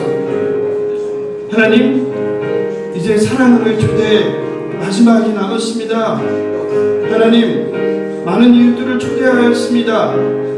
보육원을 돕기 위해서, 보육원 아동들을 돕기 위해서 수고하고 땀 흘렸습니다. 외국인 학생들을 초대하였습니다. 주님, 이제 우리가 할 수 없사오니 주께서 소문나게 해주세요. 외국인 학생들이 움직이게 해주세요. 이곳에서 외국인 학생들을 위한 잔치가 열린다는 소식을 전해주세요. 아버지, 우리 이웃들이 알게 해주세요. 이곳에서 추수감사주일날 하나님을 돌아보며 하나님 은혜에 너무 감사해서 그냥 조건 없이 이웃들에게 맛있는 한 끼 식사를 대접하고 이웃들이 좋아하는 세상의 음악을 준비해서 우리가 들려드리려고 합니다. 교회가 이상한 곳이 아니라 교회가 사랑이 많은 곳이라는 것을, 교회 문턱을 낮추길 원합니다. 그들이 교회 문턱을 넘게 주님께서 예비한 영혼들을 인도하여 주시옵소서. 감사하며 세면 되신 예수님의 이름으로 기도합니다.